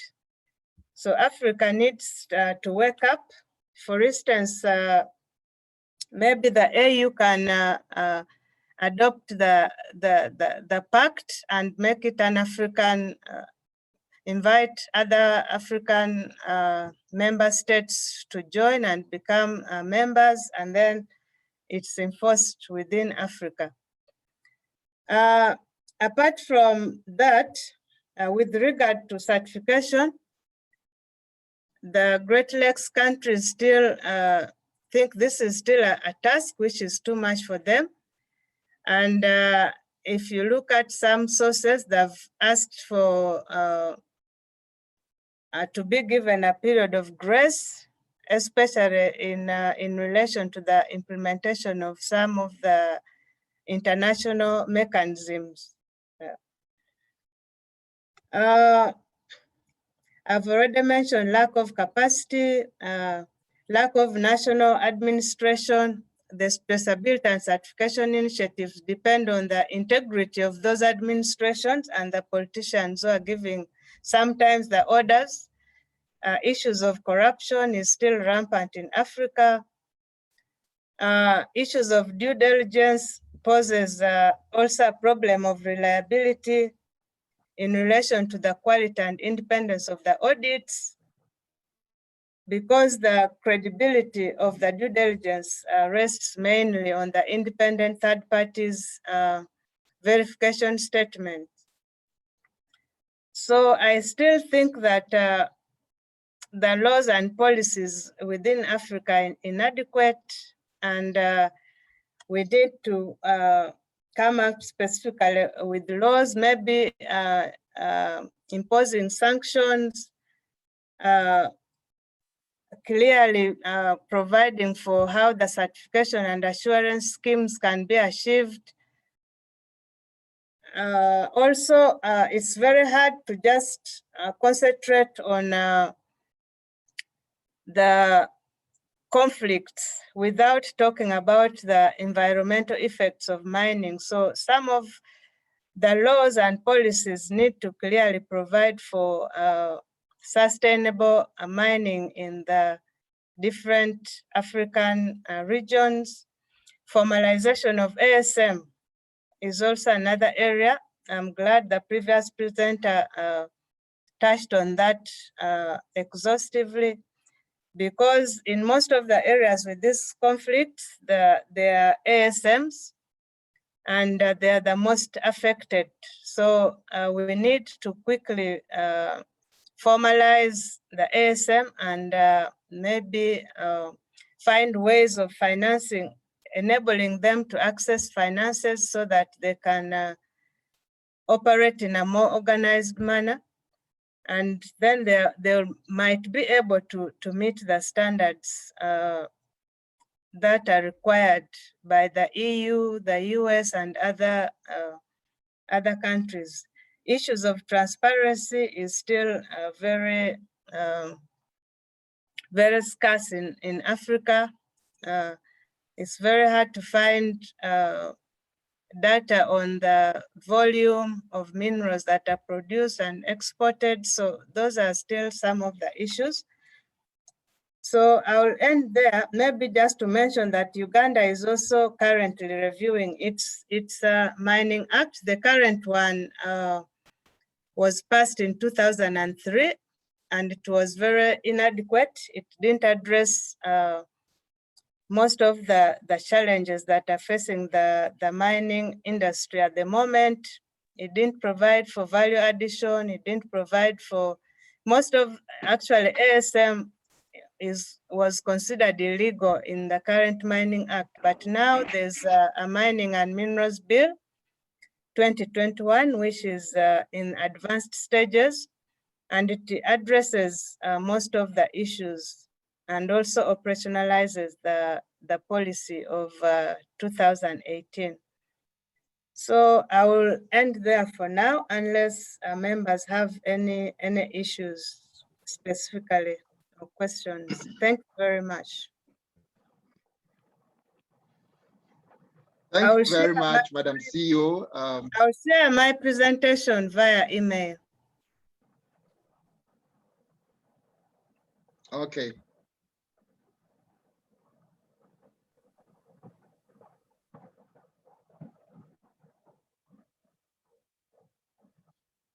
Yeah, thank you very much, Madam CEO, for that presentation. You've brought to bear the ICGLR mineral certification mechanism and also the processes for application for certification, something that is in relation to the 12 East African countries who have come together to do that. Thank you. But you also suspect that there is more work to be done, especially in the area of capacity building. And if I picked anything at all, you questioned the continuous funding of the ICGLR by foreign donors. And that begs the question to who benefits. The laws are inadequate. We don't have the capacity, and then they are being funded by foreign donors. What do we do? With that, we'll just go to the panel discussions. But before then, we have questions for the previous speakers and even you. So I will go for a few questions and then call on the presenters to take care of them before we quickly go to the panel discussion.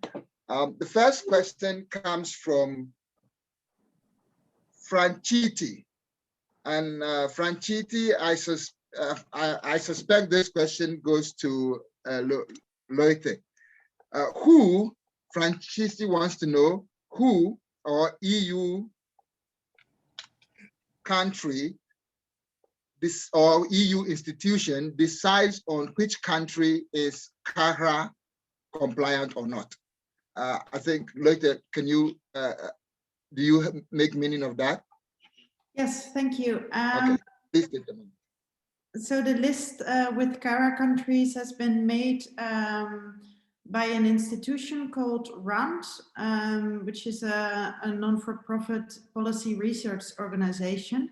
And I will just put now the list, the CARA list in the chat box, so you can access it. And there it gives also more information of the institution that has developed this list.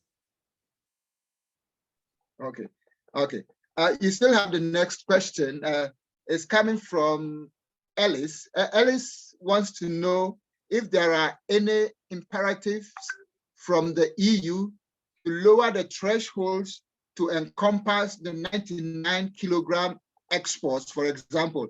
And then is EU aware of the disconnect between the OECD and the EU CARAs? The third question is is the EU moving towards encouraging formalization of the ASM schemes in order to make sure that ASM in 3TG can continue? Those are 3 questions from Indigo, also for you later. Take over, please. Yes, thank you. So to the first question on the threshold issue, I think the EU has been made aware by civil society organizations that this can be a possible loophole and that this is not aligned with the risk assessment approach that the OECD is taking, namely to avoid the most riskiest imports, and that this thresholds actually risk excluding the riskiest imports. I think it is, this point has been made to the EU. However, I'm not sure if they're inclined to change it, but I think, yeah, this is up for the next review and also up to organizations, CSOs, the European Parliament, etc., to make this point and to show with numbers and data that this is a loophole and that this should be lowered. But until this far, there's, yeah, until 2023, they won't change this. And then the disconnect between the OECD and the EU CARAs. So the definition is the same. So in that sense, there's no disconnect. However, the disconnect is more in the approach, I would say. So the EU has chosen to give a list of countries, while the OECD has said there's just a definition and that is it. The EU is well aware of this different approach. They have done this, like I said, to assist companies. However, since the list is indicative and not exclusive, it is my, yeah, I am still wondering how much it is of an assistance, because still, if you source from a country not on the list, you're obliged to do your due diligence. So in that sense, yeah, you can wonder how much it is of an assistance, but they use the same definition. And then on the the encouragement of the formalization of the ASM sector, so the EU is trying to do this through the accompanying measures fund. Thank you very much. I was still muted in talking. Thank you very much for those answers.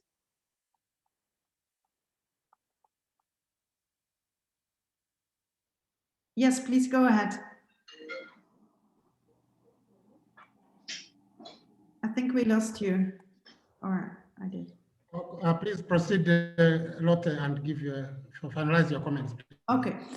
So, so on the last one, on the formalization of the ASM, so it's the accompanying measures fund through which the EU is doing this.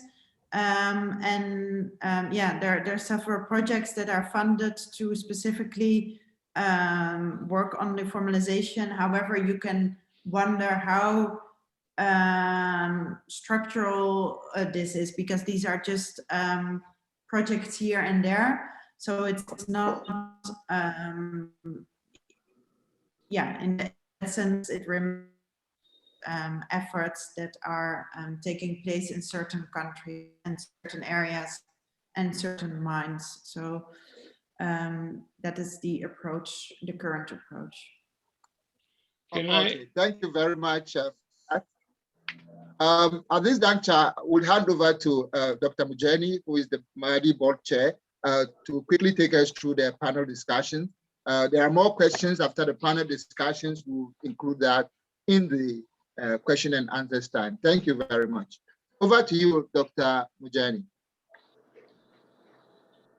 Thanks, Raymond. You've done so well. And actually, just a few minutes before you hand it over to me, power came back, so it must have had you. So I'll be happy to give to follow up on this.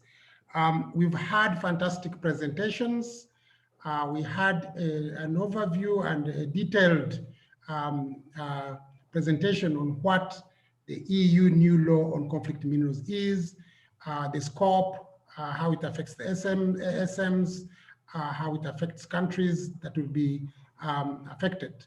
We've had a good case submitted by by Professor Mutemeri, my colleague Nellie, on ASMs and how they are impacted by the regulations, but also what this new EU law means to them, generally and specifically. We've lastly heard from Madam Nancy AWORI, who gave a good presentation on a case study of Uganda, and what she's submitting is a general challenge for the continent.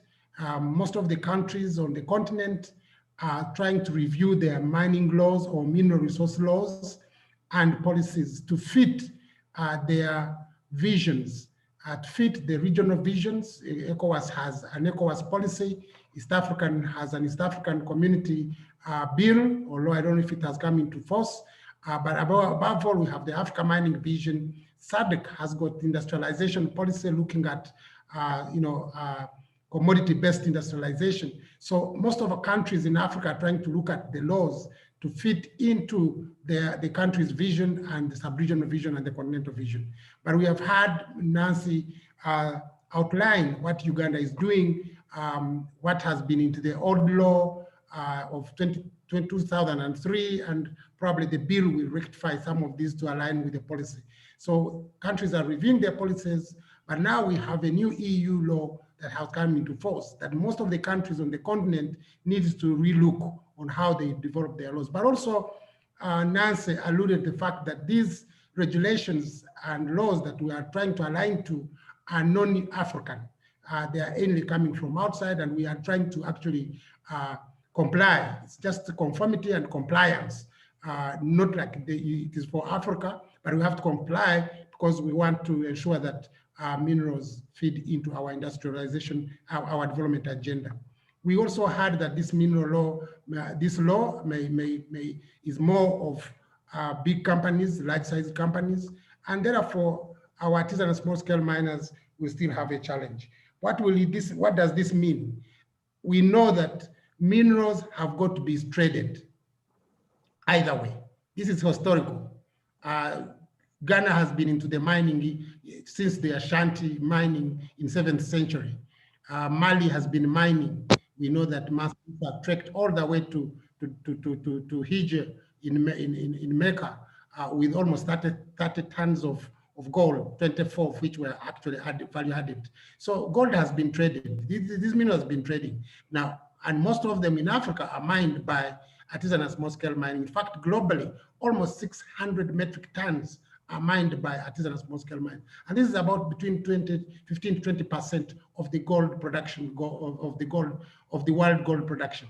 So what do we do if we want to ensure that this, at least the minimum we have now with the studies we have, the 600 metric tons is traded in the regional value chain and globally. So we need to really look at how we do all these recommendations, and some of the recommendations has been made by our speakers. So now I want to request our discussants to give us what they think based on these key presentations. And I'll start with my colleague, Leonidas Simpezwe. I think he's back with us. He had some challenges there. So Simpezwe, please come in with your discussion and tell us what you have heard, what should we do, and let's have a common knowledge on where we are going. Thank you so much. Over to you, Mr. Simpezwe. Hello, Frank. Thank you very much for receiving me on the panel. I hope you can hear me very well. Can you hear me? Yes, we can hear you and we can see you very well. Oh, okay. First of all, let me present myself. My name is Leonidas Simpezwe. I am a Rwandan geologist, and I've been working as a senior geologist at the moment with a company called the Tinko Investment in Kigali. Let me tell you also, I've been working on the ICGLR audit committee, which was in charge of certification of minerals in the Great Lakes region.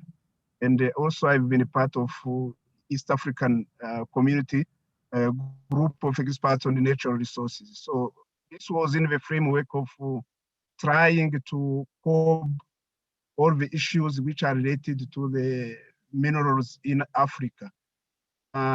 if you come to ICGLR, because we are talking about this European Union regulation, which is concerning the free T's, the tin, tantalum, and tungsten minerals in the region, plus gold, I think it's a big issue on which we are confronted, and this came since we've been dealing with Dodd-Frank Act, which was asking the companies to disclose all the business we are doing, especially if we source the minerals from ARC and adjoining countries.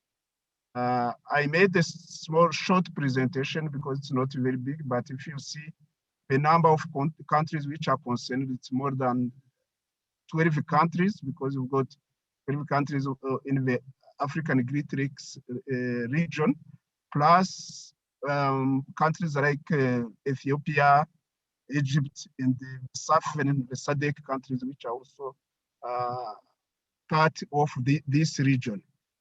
Now, the region of Great Lakes region is very known for its mineral wealth. And this mostly we are talking about DRC, we are talking about Rwanda, Burundi, Uganda. And this is especially because you've got this Kibaran belt, which is hosting tin, tantalum, and tungsten, these three T's.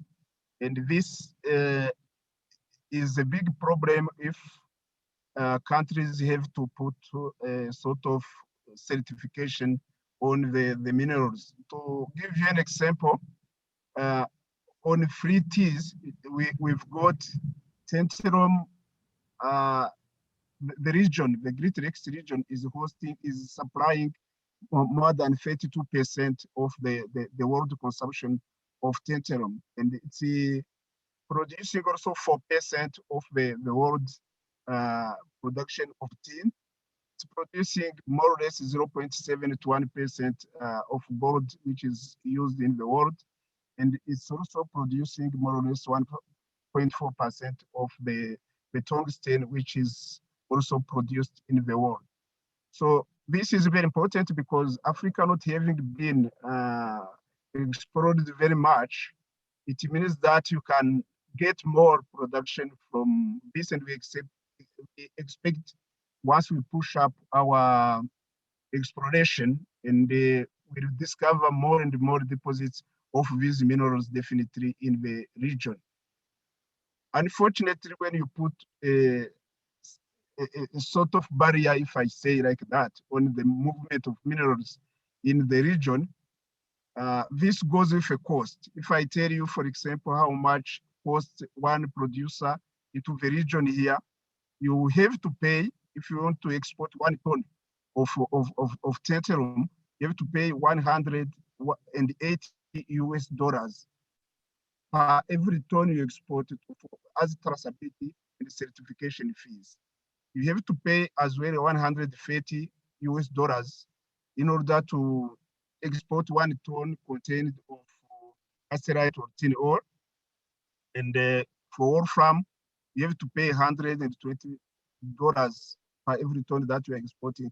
And these fees that we artisanal and small scale mining or in large companies which are operating in the region are paying, these fees are not paid by people like in Southeastern Asia, in Myanmar, for example, who are producing the same commodity. And this poses the question, if people have to invest in the Great Lakes region, or if they have to take the money somewhere else. So it's if we take all these measures which are being taken, and the measures are taken because of the conflicts which are now occurring in the region, the major solution should be to stop the fighting, and so that people can trade freely the minerals, because it's not only the minerals which are being affected, it's not only the mineral sector, especially not only the free T's, because you know the region is also rich in copper, in cobalt, and most of the minerals are occurring to this region, not even forgetting the diamonds. If you think about like Central African Republic, which is now affected by the new conflict that everybody knows which is happening at the moment. And it's very, very important for the region and the regional states to stop this fighting, especially the militia, so that all the activities can go run normally into the region. Because if you bring such legislation, we've seen it with Code-Frank Act, which has already impacted too much on the mineral operators, especially the artisanal small-scale mines are the first to be hit by the regulation. And if we reinforce the laws and the laws, especially on the chain of custody and the traceability, the business in the region is becoming very complicated, meaning that the movement of the goods in the region is very complicated, especially when it comes to minerals, because people like here where I'm living asking themselves why we can move all the cassava flour, we can move all the sorghum, we can move beans, we can move what and what, even meat and what, chicken, but we can't trade minerals among the African countries, especially the Great Lakes region. We cannot even export them without paying these certification fees that like people in Australia are not paying. So we are not competitive with respect to the minerals produced elsewhere in the world. And this is a big problem with the movement of the minerals. The chain of custody is a big problem. Is one of the problems, because if minerals are produced in a big country like DRC, because I've seen it when I was on the ICGLR audit committee, and it's not only DRC, it's all over the region. If you have a huge area from which minerals are coming, how do you differentiate this came from this mine and this came from that mine? It's not as simple as people think when they just, you make a law, but the application is not so simple. You always see people coming from such minerals, mixing with them, another type of minerals. The logistics in the area are very, very complicated. People transport minerals on motorbikes, people transport minerals on their back, so they take it to the tagging area, and it's not as simple as people should think to tag and to trace all the minerals. And when it will come to gold, it will be very complicated, because gold is very easy to smuggle. You just take your gold, 1 kilogram of gold, that is more than 50,000 US dollars. You take it into your bag, and then you just move with it. No traceability. People, we see you really moving with 1 kilogram of gold, or 2-3 kilograms of gold that will fit with 25 tons of tin. So it's very easy to smuggle gold than smuggle the wolfram or the tungsten. So with gold, it's going to be very difficult to trace. This is what I am thinking. And it's not only that, it's because also the traceability certification system is costing us money and costing us time. So it's an extra cost to the producers of the African Great Lakes region, while other people in the world, they do not carry those costs. Again, when the laws are there, there is also a lack of trust. That is another impact of there is a lack of trust of the regional supply chain. You've got also another problem, because when we talk like free tin center of tungsten, and you tell somebody from Cameroon or tell somebody from Central African Republic or Zimbabwe, what is tin? He will tell you, we have no tin and we have no problem. They don't even need to harmonize the rules, the laws, because the most hate people into this process, especially Rwanda, Burundi, DRC, Southern Uganda, which are producing a lot of tin. I know there is too much tin as well, like on tungsten in the Kibaran rocks in Tanzania. But because of the nature of the business in Tanzania, people do not mind much because the tin or tantalum or tungsten. It's the same thing in the Central African Republic, and it's Eastern DRC. Yes, we are mining too much of these treaties. But how do you harmonize even the system once the countries do not have the same problems? What was people whose exports depend completely on the treaties, like we've got other parts of the African Great Lakes region who depend on more other minerals like copper, like cobalt, and they do not necessarily, or iron ore, they do not necessarily depend on treaties. So to harmonize, this is one of the problems, but this is why one African, regulation is needed. And we tried with ICJR, tried to put in place the rules and regulations, the ICJR certification mechanism, but it didn't work, as we heard from my colleague from Uganda. We still have an ICJR certificate, but we still have to get another certificate from former ITSKI, so that we can export our materials and paying such amount of money. And this is not really helping. And in this way also, let's say, artisanal mining and small scale mining are the one who are carrying the cost. And the downstream industries do not pay anything. I mean, the refineries and the smelters, they don't pay. Only the upstream industry is paying, and the upstream industry, the poorest into the system, and they are not profiting from they are earning less and less as the regulation is coming. They earning less and less money because they have to pay extra money on apart from like London Metal Stock, London Metal Exchange is the one which is fixing the tin price. So if it is fixing the tin price, then in the other parts of the world, they have got a fair price. But in the African Great Lakes region, the price is not fair. So it's really a big problem, and it's only caused by the armed groups. If that part of the region of the world could stop the armed groups and the militia and so on, reinforce the state and public military forces, then we could put an end to this situation. Then we don't need even such tough regulation because we have no more conflict.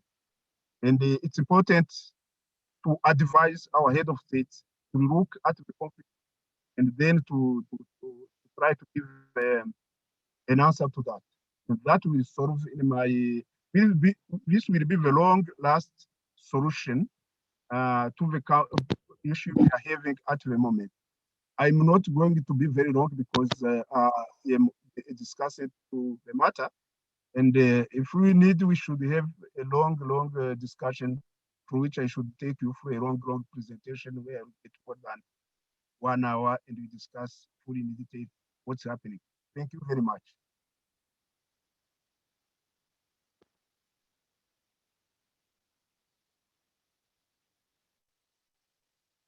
Hello? Thank you very much. I stop here. Thank you so much, Leonardis. Indeed, we are hoping that we are going to have another e-conference on this issue on the 18th of March. So we shall have you as a presenter to outline all these issues. But you have raised quite an important element that we would rather have no conflicts whatsoever. Because if we don't have conflicts, then we don't need this regulation. Last year, 2020, was the African Union Year of Silencing the Guns, according to the Agenda 2063. And I kept on arguing from mineral resource sector that we cannot end conflicts on the continent if you cannot address resource-based conflicts. So this is a very important and pertinent issue. But also you have outlined in your discussion that these regulations and the require certification, and it makes it quite difficult to trade officially, and more importantly, trading with other countries that do not have to go through this licensing process. I can see the whole element coming in at the importance of the International Conference of Great Lakes Region. We hope that at the next conference we'll have the International Conference of Great Lakes Region to also give us how to deal with this. But we look to see that we are trying to comply in order to trade. We are trying to comply with these regulations, and it is affecting us as Africa. In terms of countries which do not produce these resources and the challenge of harmonization of policies and laws and regulations, I think Professor NELLIE also alluded to the fact that we need national and regional regulation frameworks, because with cotton, I give you an example. You don't need to be producing cotton to have a cotton textile mill in your country. You don't have to be producing leather and hides and skins to have a leather industry in your region. So equally, under the Continental Free Trade Area, within the framework of regional value chains, countries do not have to be producing resources, but they can have processing hubs and industrial hubs they can set up so that these minerals can cross freely across the border and feed it into these industries and be traded. But thank you so much for the submission on your discussion. And then now I'll go to our next discussant, Ms. Sharon Tem, who is acting CEO of African Gold Refinery, to take us through some of the, in terms of discuss with us in terms of the impact of responsible sourcing regulations on accessing particularly the artisan and small-scale mining gold by refineries in Africa. Thank you, Mr. Simpezwe, and I hope you'll be on in case they have a question, we'll get it to you. But let's first go to our second discussant. Over to you, Madam Sharon. Thank you. Thank you very much, Frank. I listened to Professor Nellie as she gave her brief on the impact of the SMEs. I think she dwelt so much into what I'm actually going to share. She did more justice than I can do now. But if we're looking at the impact of this law in accessing, I looked at it in two angles. One is the security perspective, and the second is the socio-economic perspective. The issue of security, I'll start by asking, what is this that they call conflict minerals? I have sat in conferences, I've listened to everyone talk.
Am I the one having problems, or everybody can't hear?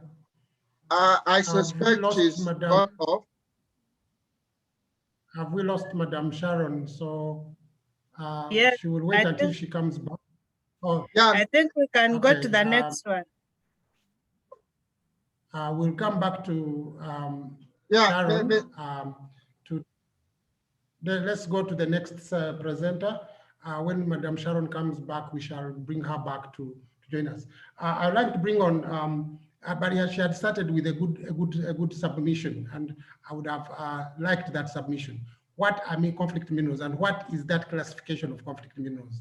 Why should we have such a classification? But we will get to hear from her when she comes back. Let me cross over to Mr. Jeffrey Rhodes, who is going to be telling us on how to mitigate the impact of and possible solutions, a case for an African Precious Metals Association. Mr. Jeffrey Rhodes is founder and managing consultant for Rhodes Precious Metals Consultancy. And over to you, Jeffrey. Thank you. Yeah, hi Frank. Hello, everyone. Can you hear me okay? We can hear you very well. We can hear very you. Good. Very good. Okay. Yeah. Okay, look, thanks for inviting me. It's been a delightful experience listening to so many talented and informed people. you know, I learned a lot. I learned a lot more. You know, 2 hours ago we started, and I feel as though I know a lot more about Africa. I was in Uganda some time ago and made presentations where I met Frank and Sharon and various people. And I'd like to do two things and then come up with some ideas. First thing is, everyone on this call should understand the importance of Africa to the global gold industry. And I'm not sure that everyone realizes just the significance of the continent. You know, I think probably everyone knew that South Africa for a long time was the world's leading gold producer. I think at the peak, it had 1,000 tons a year in 1970. But really, as recently as the mid-90s, it was around 600 tons, or 30% of global gold mining. That's fallen away now. It's around 8th or 9th in the world, and it's second in Africa, with Ghana being the leading producer. But when you look at Africa as a block, it's responsible for just under 25% of global gold production. It's an amazing number and spread across the continent. And then when I look at that and I think about the influence that Africa has on the global gold industry, it is nowhere nearly important enough and representative enough, given its role in this industry. And so for me, it is, you know, crucial to be following responsible supply chain policies. We don't need a law from the EU to tell us about this. We've been following this since 2012, when the OECD gave their guidelines on supply chain, and then people like the LBMA with its good delivery list and accreditation of refineries, the UAE through the Dubai Good Delivery List. We have the Responsible Jewelry Council, we have the Responsible Mining Initiative, and we have the World Gold Council. So we've got plenty of people telling Africa what to do, but how much representation has Africa got within those organizations that's in any way representative of having 25% of global production? And absolutely none, Jerry. And so we have mentioned this on a number of, Jerry's on with me, Jerry Schubert is my partner in Global Gold Business. And we're also involved with a gold refinery in Aurum in Monaco, which is actually focused on doing something significant to help the artisanal mining sector. But firstly, before I talk about that, really what Africa needs to do a few things. It needs, first of all, to have an African Precious Metals Association that is Pan-Africa. It includes everyone, and not just gold producers, but as has been mentioned before, people involved in the gold industry, in the processing, in the shipping, and so on. And so it is crucial that a Pan-African Precious Metals Association is formed to gain a seat at the global table, and certainly give a lead and represent everyone on this call. And so for me, that's the one thing that could come out of this conference, that everyone goes away and goes to their respective countries and lobbies to have this Pan-African Precious Metals Association that can raise all of these issues on behalf of the artisanal sector. The large-scale mining sector is not a problem. You know, they're big mining companies, they're big boys, they've got deep pockets, and they can have their say. Artisanal mining, I think what I've heard today, you're not really, it's more than 20%. Artisanal mining accounts for between 30 and 40% of global mine production. So not just in Africa, but across South America as well. But when it comes to Africa, you need a seat at the top table. And the only way you'll get that is having a Pan-African Precious Metals Association. And the very first thing that that association should do is encourage harmonization of gold taxation, whether it's royalties or export duties or other charges. It should be the same cost or the same benefit to a government in Rwanda or Uganda or Ghana or anywhere else across Africa. It should be the same level of gold taxation is applied. By doing that, you eliminate completely cross-border smuggling. And once you eliminate cross-border smuggling, you start to crack down on the criminality. And so, as I say, that's something that is essential. I also hear so often people talking about gold comes to Dubai, sold for cash, and goes to other places, sold for cash. And the reason being that the banking systems back in Africa make it difficult to get the value of the gold. Well, that needs to be addressed as well. So it needs to be world-class banking, you know, payment systems, and blockchain when it has come along. And blockchain can give you the track and traceability. So embrace new technology, make it easy to monetize the gold.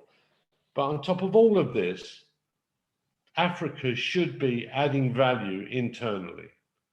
Why when Africa produces 24% of global gold production, all of 65% of gold production goes into jewelry? How much of that jewelry is made in Africa? Now, Africa is a home of fantastic artistic people, artisans, jewelry manufacturers, you know, ethnic jewelry manufacturing. If you had a real full-on, full-scale jewelry sector in Africa, you are immediately adding value to the economies of all the gold-producing countries across Africa. So really, another aspect of the African Precious Metals Association would be also to encourage the evolution and development of a significant gold jewelry sector. So then you have the gold being produced in Africa, being refined in Africa, being used to make jewelry in Africa. And you have a body that oversees that whole development. So in a nutshell, that's my proposal. I'd like to bring in Jerry Schubert, if I may, to just add a few words to what I've already said. Thank you very much, Jeff. What I would like all the participants is also to take a step back. I've heard extremely interesting conversation and comments, but one of the things what I found interesting is that when we talk about OECD, when we talk about Dodd-Frank especially, and also about LBMA, these organizations, the LBMA is a lobby organization of involved banks, and their interest, none of these organizations, England has no London Good Delivery Refinery. The American market is a derivative market, and nobody of these markets is expert like Africa is in physical markets. The physical markets of the world really begins in Turkey and eastwards up to and including China. And when you look at the physical markets, the customers of the LBMA and the constituents of the LBMA are all the big banks, and their customers are the big mining customers, the Barricks, the Newmonts of this world. And not artisanal mining is not lucrative and is not financially interesting for these banks. And that is where the conflict also arises and where the hurdles been put in the way for Africa. As Jeff said, Africa should have a much, much stronger voice at the international gold market, at the table of the big boys. And that, I think, with a Pan-African organization and the full value chain, mining, refining, creating, and then selling value-added products in Africa and to the world. That is the way forward. Thank you, Jeff. Thanks, Jerry.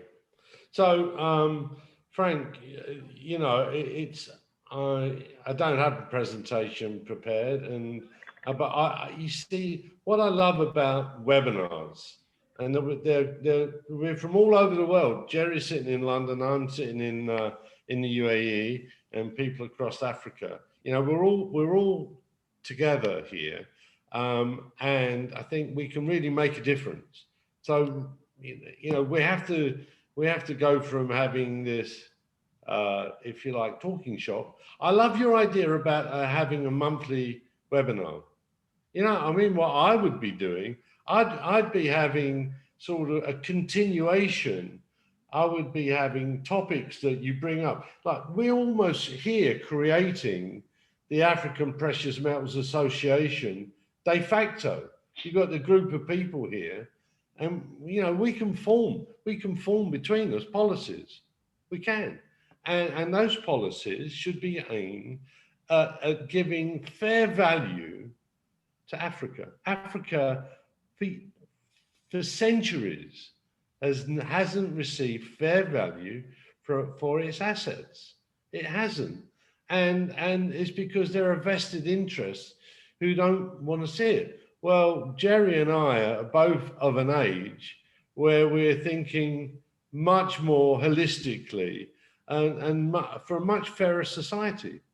So, I mean, the poor artisanal miners, you know, digging gold out the ground with their hands, and then you have got people, you know, sitting in London and New York telling people what to do. You know, it's really a challenge now. So there are people who are trying to make a difference. As I said, Jerry and myself are both involved in an initiative in Monaco, whereby there is a refinery out of Monaco, which has joined hands with a number of organizations, but the United Nations, to eradicate the use of mercury in artisanal mining. And, you know, kids being maimed because they're using mercury. Now, here is an example of a refinery that's doing something practical to try to make a difference, and will make it more effective for the artisanal miner not to use mercury than to use it. We all know mercury is a good way, a cheap way of separating the gold from the ore and all of that. But there are other techniques, and those techniques, who's going to fund it? Well, guess what? Aurum and the UN are funding that. And so to bring that innovation, making life better for the people who are really doing the dirty jobs in our world. Gold is not a clean business. You know, it's an industrial, dirty business. And we need to make it as clean as possible. And we need to bring that, if you like, finance and expertise to the artisanal sector. Organize. I've heard a number of people talk about organized and disorganized or not organized artisanal sector. One of the things the African Precious Metals Association must do is to organize the artisanal sector, make it formal, and the number of informal and not illegal, but it kind of lends itself to illegality because it's informal, and the informal artisanal miners don't know They don't know what to do. But if you come along and make it better for them to be, if they're part of a formal arrangement and the artisanal miners still doing the same work, but cleaner, safer, and earning more money, that's what we should be doing. And I tell you something about the United Arab Emirates. I'm British, right? I'm almost like an Emirati. I've been here 23 years. But you know what they do here? They look after the people at the bottom. So the poorest people are well looked after. Now, this is a model the precious metals industry should follow. You know, the people at the top should be making sure that the people at the bottom are looked after and getting a much bigger piece of that pie than they're getting at the moment, because it's not fair and it's not right. And if at the end of my career, at the end of my life, because I'm pretty old now and COVID could get me any time, you never know.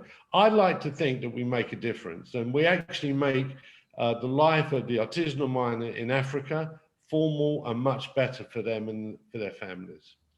I would like to add just briefly, very, very briefly, what you just said is a key point. You make this formal, immediately every artisanal miner through blockchain becomes bankable. Correct.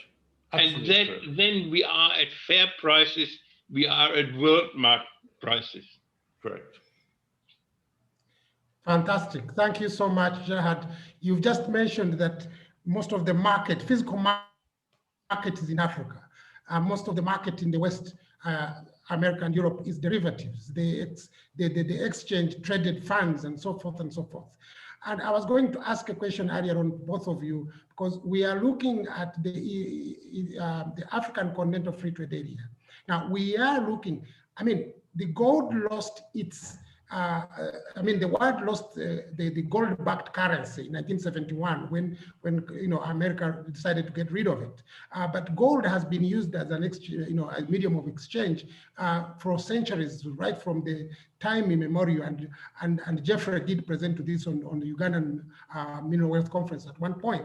So we're looking also in terms. I mean, we are talking about jewelry, which is making. We are talking into manufacturing and value addition. But none of African banks have got gold as a reserve. We do not know of African countries has a currency-backed, gold-backed currency. We have a young African now who is coming up with a crypto, gold-backed cryptocurrency. What do you think about Africa thinking of a gold-backed currency back to that period? I think that's a great idea. And first of all, let me just very briefly say towards ETFs. ETFs, there are at any time, they are always fully backed by physical gold, which does help. So it's not a pure derivative product. It is a hedge tool for physical markets, whereby the ETF, the gold, held by the security, by the vault agent, is always securitized on behalf of the issuer and not of the individual investor. But that's pretty irrelevant because the physical market is used and the physical gold is backed ETFs at all times to 100%. So that is very, very important to know. What we think towards the African nation is, we said at the time, I think it was in Ghana in March last year, Jeff, just before the lockdown started, that we would recommend African gold producing nations to be involved in the process also of purchasing and of exporting the gold, but always, let's say, buying up to 10%, however big and small it is, of local production, and keeping that as a gold reserve within the country for rainy days. And we all know that a lot of countries in South America, and whenever a country needs very urgently loans from the IMF or from the World Bank, gold is always pledgeable, and within 24 hours these countries will get their credit lines. So gold has also there a stabilizing issues for currency and for the value of these countries. Over time, a country who starts building their reserves, their sovereign wealth funds, whichever way you want to call it, they will be looked much more significantly positive, and for rating agencies also, which in case then also could spur much more foreign direct investment, FDIs, into these countries if the world sees that their currency is backed by something physical as gold, as the rest of the world holds gold and increases their gold reserves. Yeah, Jerry. Thank you. Thank you Frank, so much. Frank, this is crucial. Okay. That really central banks or governments through their central banks should accumulate 10% of their net worth in gold. Okay, so now you're producing the gold. It's not as though you've got to go and buy it. You will buy that from the producers in country. Okay, and so you build your reserves. Your question was about crypto and backed by gold. Now, I think there is a definite need to improve, if you like, the payment system, if you like, using the mechanism of paying for stuff. And often, as I said at the start of before I began, at the start of my talk, not presentation, I said about the banks and people selling gold for cash, the excuse being, oh, the banking system's not good enough. Okay, I won't be able to get the money in my account in Uganda for 6 weeks. So therefore, you know, Mr. Bullion dealer in Dubai, can you give me cash? Now, it may be right and may be wrong, but if we make the system of payments, I'm not even going to call it a banking system, a system of payments where you can get your value like immediately with a crypto stroke blockchain, whatever you want to call it, and then the gold can be transformed into goods. You know, you can take your gold and you can buy cars or electronics or whatever, and you do this through a payment mechanism. And so a payment system backed by gold, 100% agree, absolutely agree, because then you can really make use of your gold, and gold is the ultimate money. It's quite difficult, you know, you can't actually go and pay, you know, for your Lamborghini with your kilo bar of gold.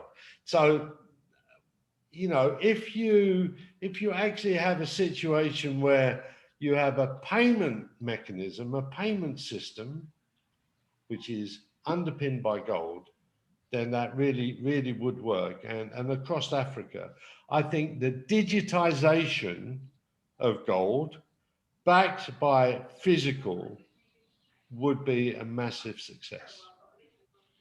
But at the same time, it has to be said that some people have the illusion that gold-backed cryptocurrency would be comparable in any shape or form with, let's say, like the rise prices of Bitcoin.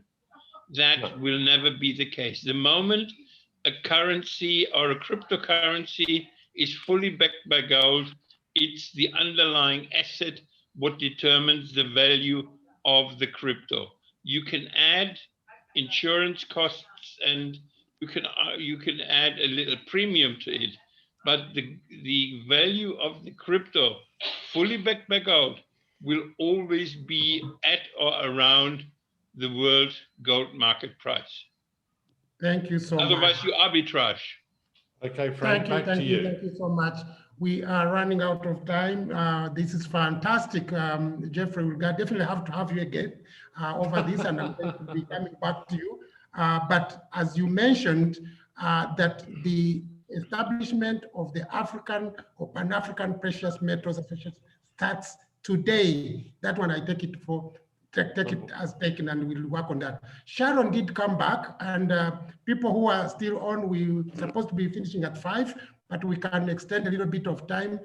Boyan, if you allow us, you are the controller, so that we can listen to Sharon and before because we lost her, and we have had some good discussion. But I would just also, in passing, to give microphone to Sharon, propose to Jeffrey that we at MADI, because of these current laws and whatever, we are thinking of having a Pan-African Precious Minerals and Metals Association, so that we can include 3T. So I'll mention this to you, but let me give the microphone to Sharon, and then we can discuss that later. Sharon, over to you. Thank you very much, Frank.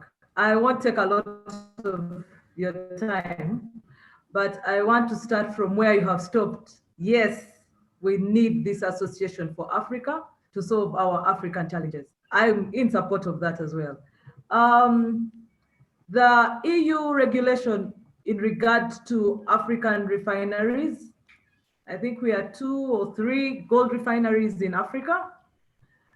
What the regulation is doing is, for lack of a better word, forcing the gold refineries to make it practically impossible for the artisanal miners to bring their gold to the big market.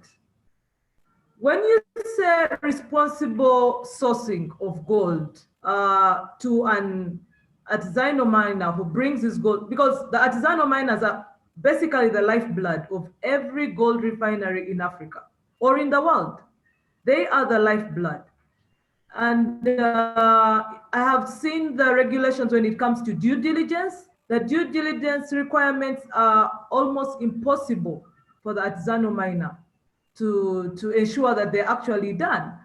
These due diligence standards come from requirement to do with passports. I think they all want passports, because when you're you're asking a lay person to bring their passports, these guys don't even want to fly, or they don't want to go anywhere. They just want to survive.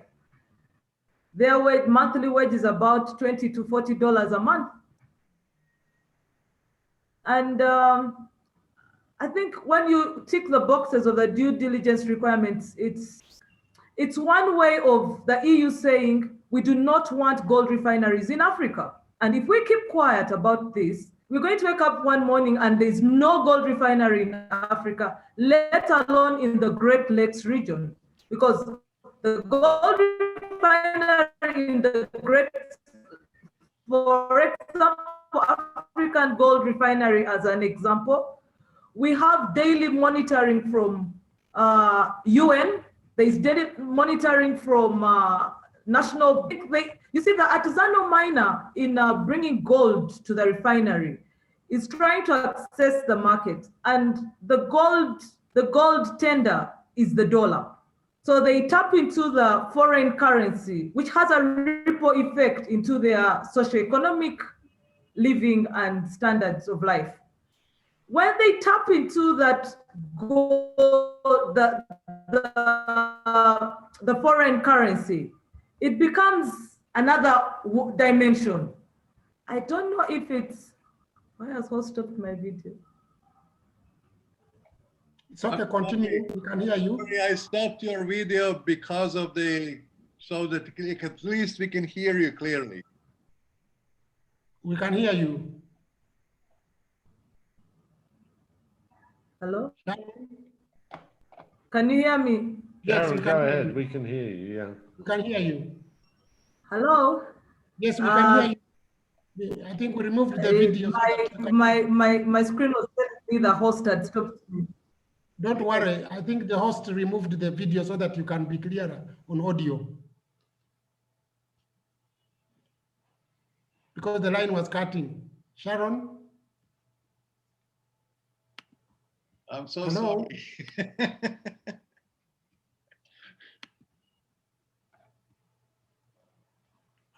Did we lose her again? Yeah, Okay. I can see we still have participants attending the conference. I wanted Sharon to conclude.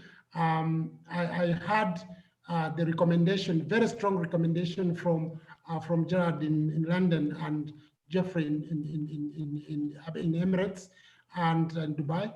And we could think of a Pan-African precious metals to cater for gold, and we could think of Pan-African precious or 3T association. So we could rethink on that one, but either way, we need to work on something and work on it straight away in terms of this. But Sharon was bringing up a very important issue, that these international regulations are making it very difficult for refineries to be established in Africa. In terms of harmonization and the work that the Pan-African Precious Metals Association will be doing, and we had a lot of harmonization of policies and laws, and in terms of fiscal regimes on the continent and the challenges. And Geoffrey did allude to the fact that one of the key jobs or areas that the Pan-African Association of Precious Metals will look at is harmonization of laws and fiscal regimes. And I want to tell the meeting and the listeners that the heads of state of the African Union meeting in Kigali in 2016 tasked the African Union Commission to come up with a model law of fiscal regimes on the continent, which is in terms of harmonization. It's that work in progress. And Nancy AWORI, who spoke about policies in respect of Uganda, has been heading the expert group that is putting together an African model law on fiscal regime for mineral resource development. But we need to work with sub-regions, because like we heard from Leonardis, that countries with homogeneous minerals can be easier to get harmonized rules and policies. So we need to work with the International Great Lakes region. We need to work with the West Africa, East Africa, and SADC to ensure that, but more importantly, with the ICGLR, who is the major organization within the area of mineral resource development. It's unfortunate that the International Great Lakes region, is not even a recognized regional economic community of the African Union among the 8. And yet, it is the most important organization that we have on the continent in terms of mineral resource development. So we need to have a lot of work to do and engage with our heads of state and governments and see what to do. I want to hand over to Raymond.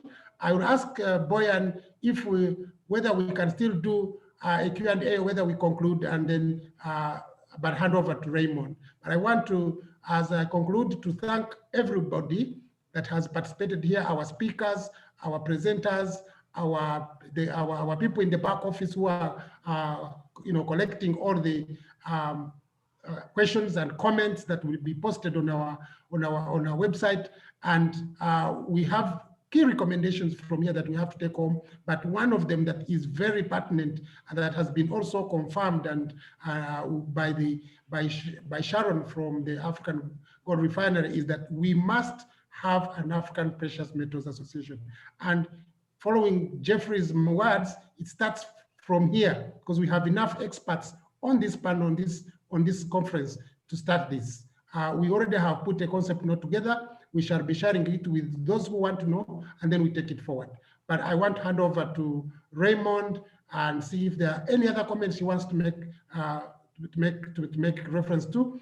And thereafter, I probably will ask my colleague Nancy to conclude this meeting. Over to you, Raymond.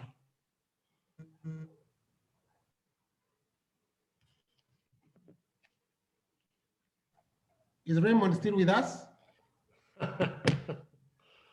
Technical challenge. Okay. Raymond is not with us. So Nancy, can you come back on and then say something? Or Jeffrey, you want to say something on what I raised, whether we can have 2 associations or 1 association? Then we can conclude. No, I think because of the close connection between the 3 T's and gold in terms of, if you like, sanctions and the way the world looks at it,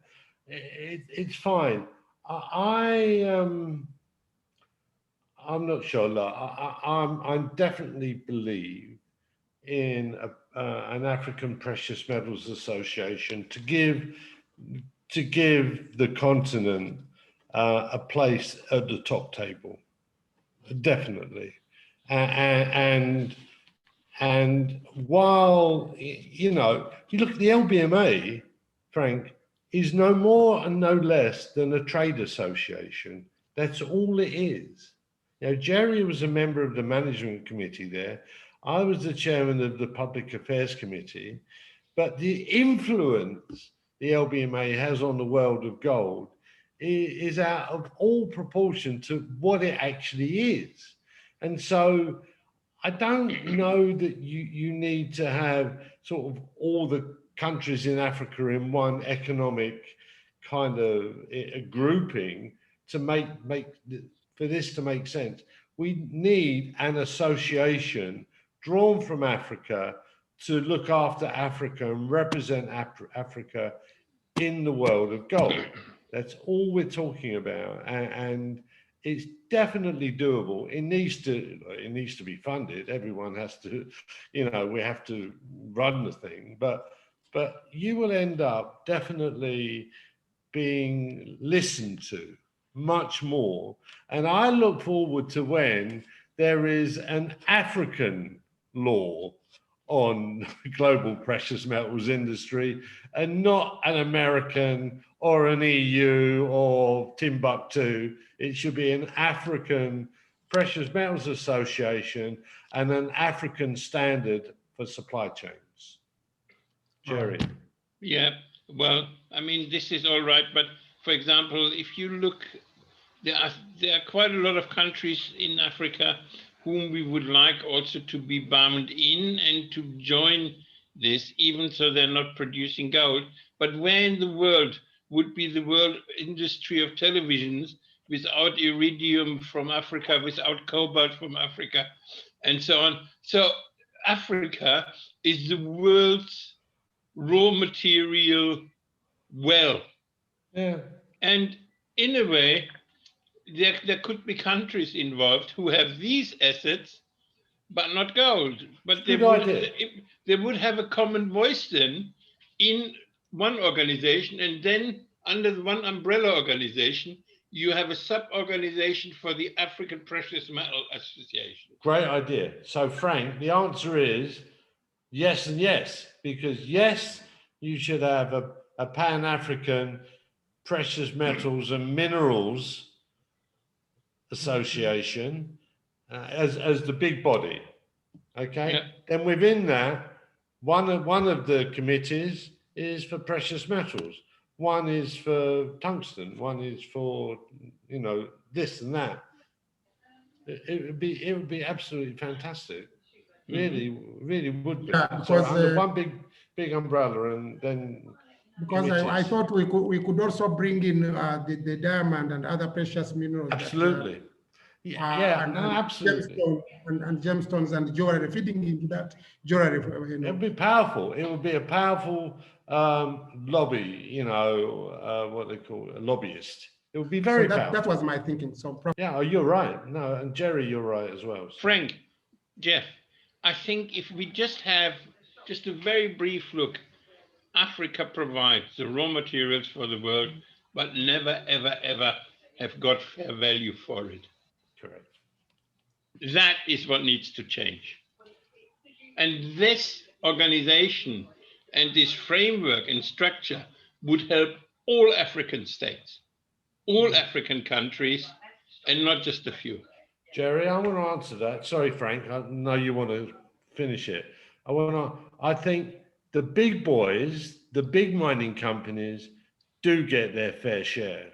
It's the smaller people that we're. I'm not talking about the Barracks and the Newmont and the African Rainbow. They all get world market prices.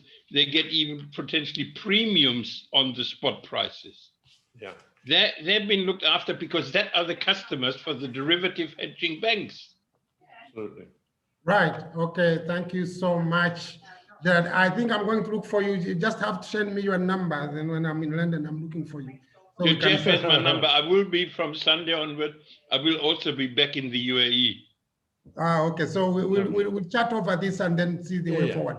Because definitely we'll definitely take this one on. Okay, guys. I want to conclude this meeting, but Sharon, do you want to still say something small? Because unfortunately, the network was not your friend. But I can see you back on. You want to say something and then we close? Sharon, are you with us? No, I want to say that this was a very good conference. I've attended right from the start to the end. Apart from the end said disturbing me a bit. But I would like to say that in the movement for African minerals protection, we should not leave out the refineries. The refineries are a key component in value addition and beautification of African's minerals. And that will be our biggest stepping stone to having our own gold prices or mineral prices. It will also be the big step to ensuring that we can market and consume what we produce. Thank you very much, Frank. Well done. Well said. Thank you so much.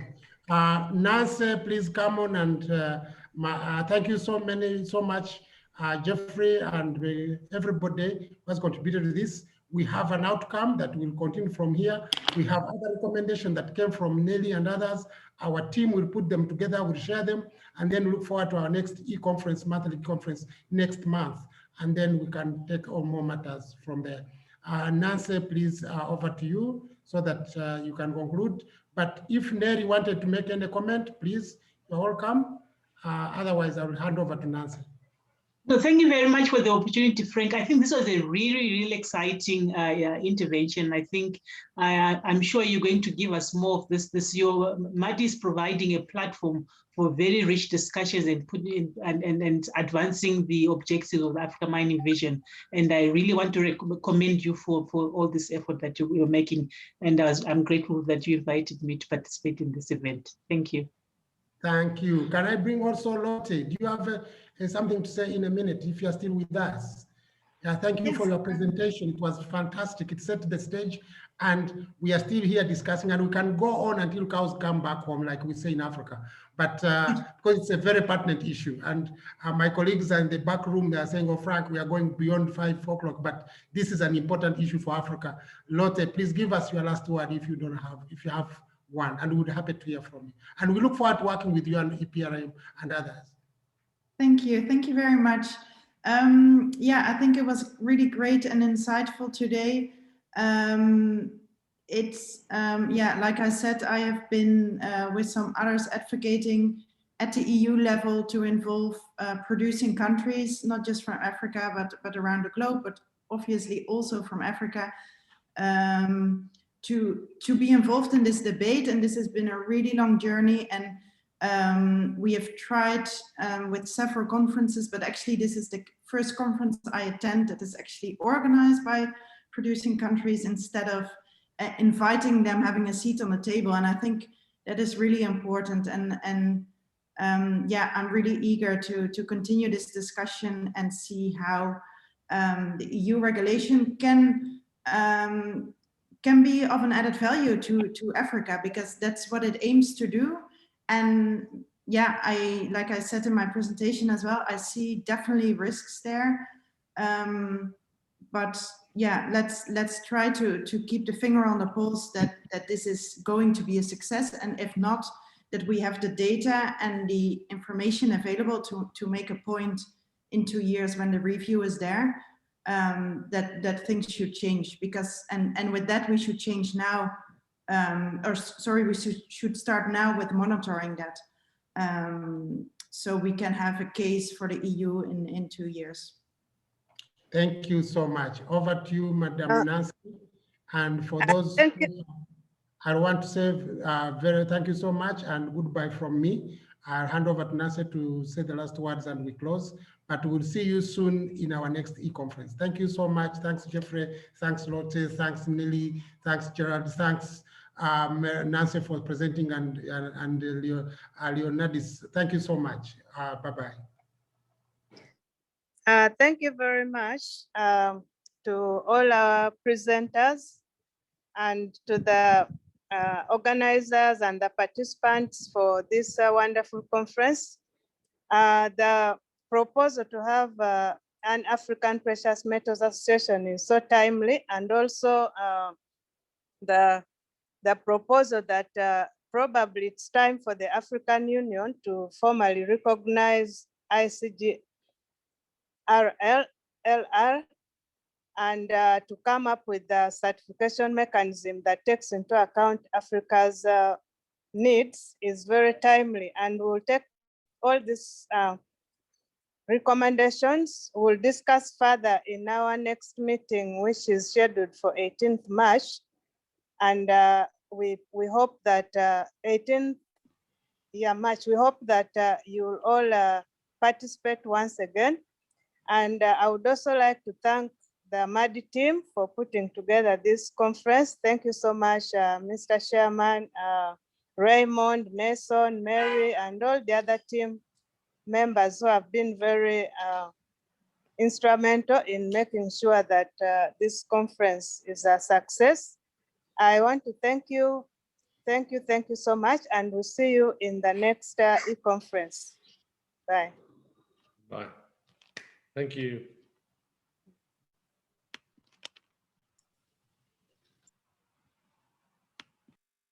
Thank you all. We are now ending our conference. Thank you.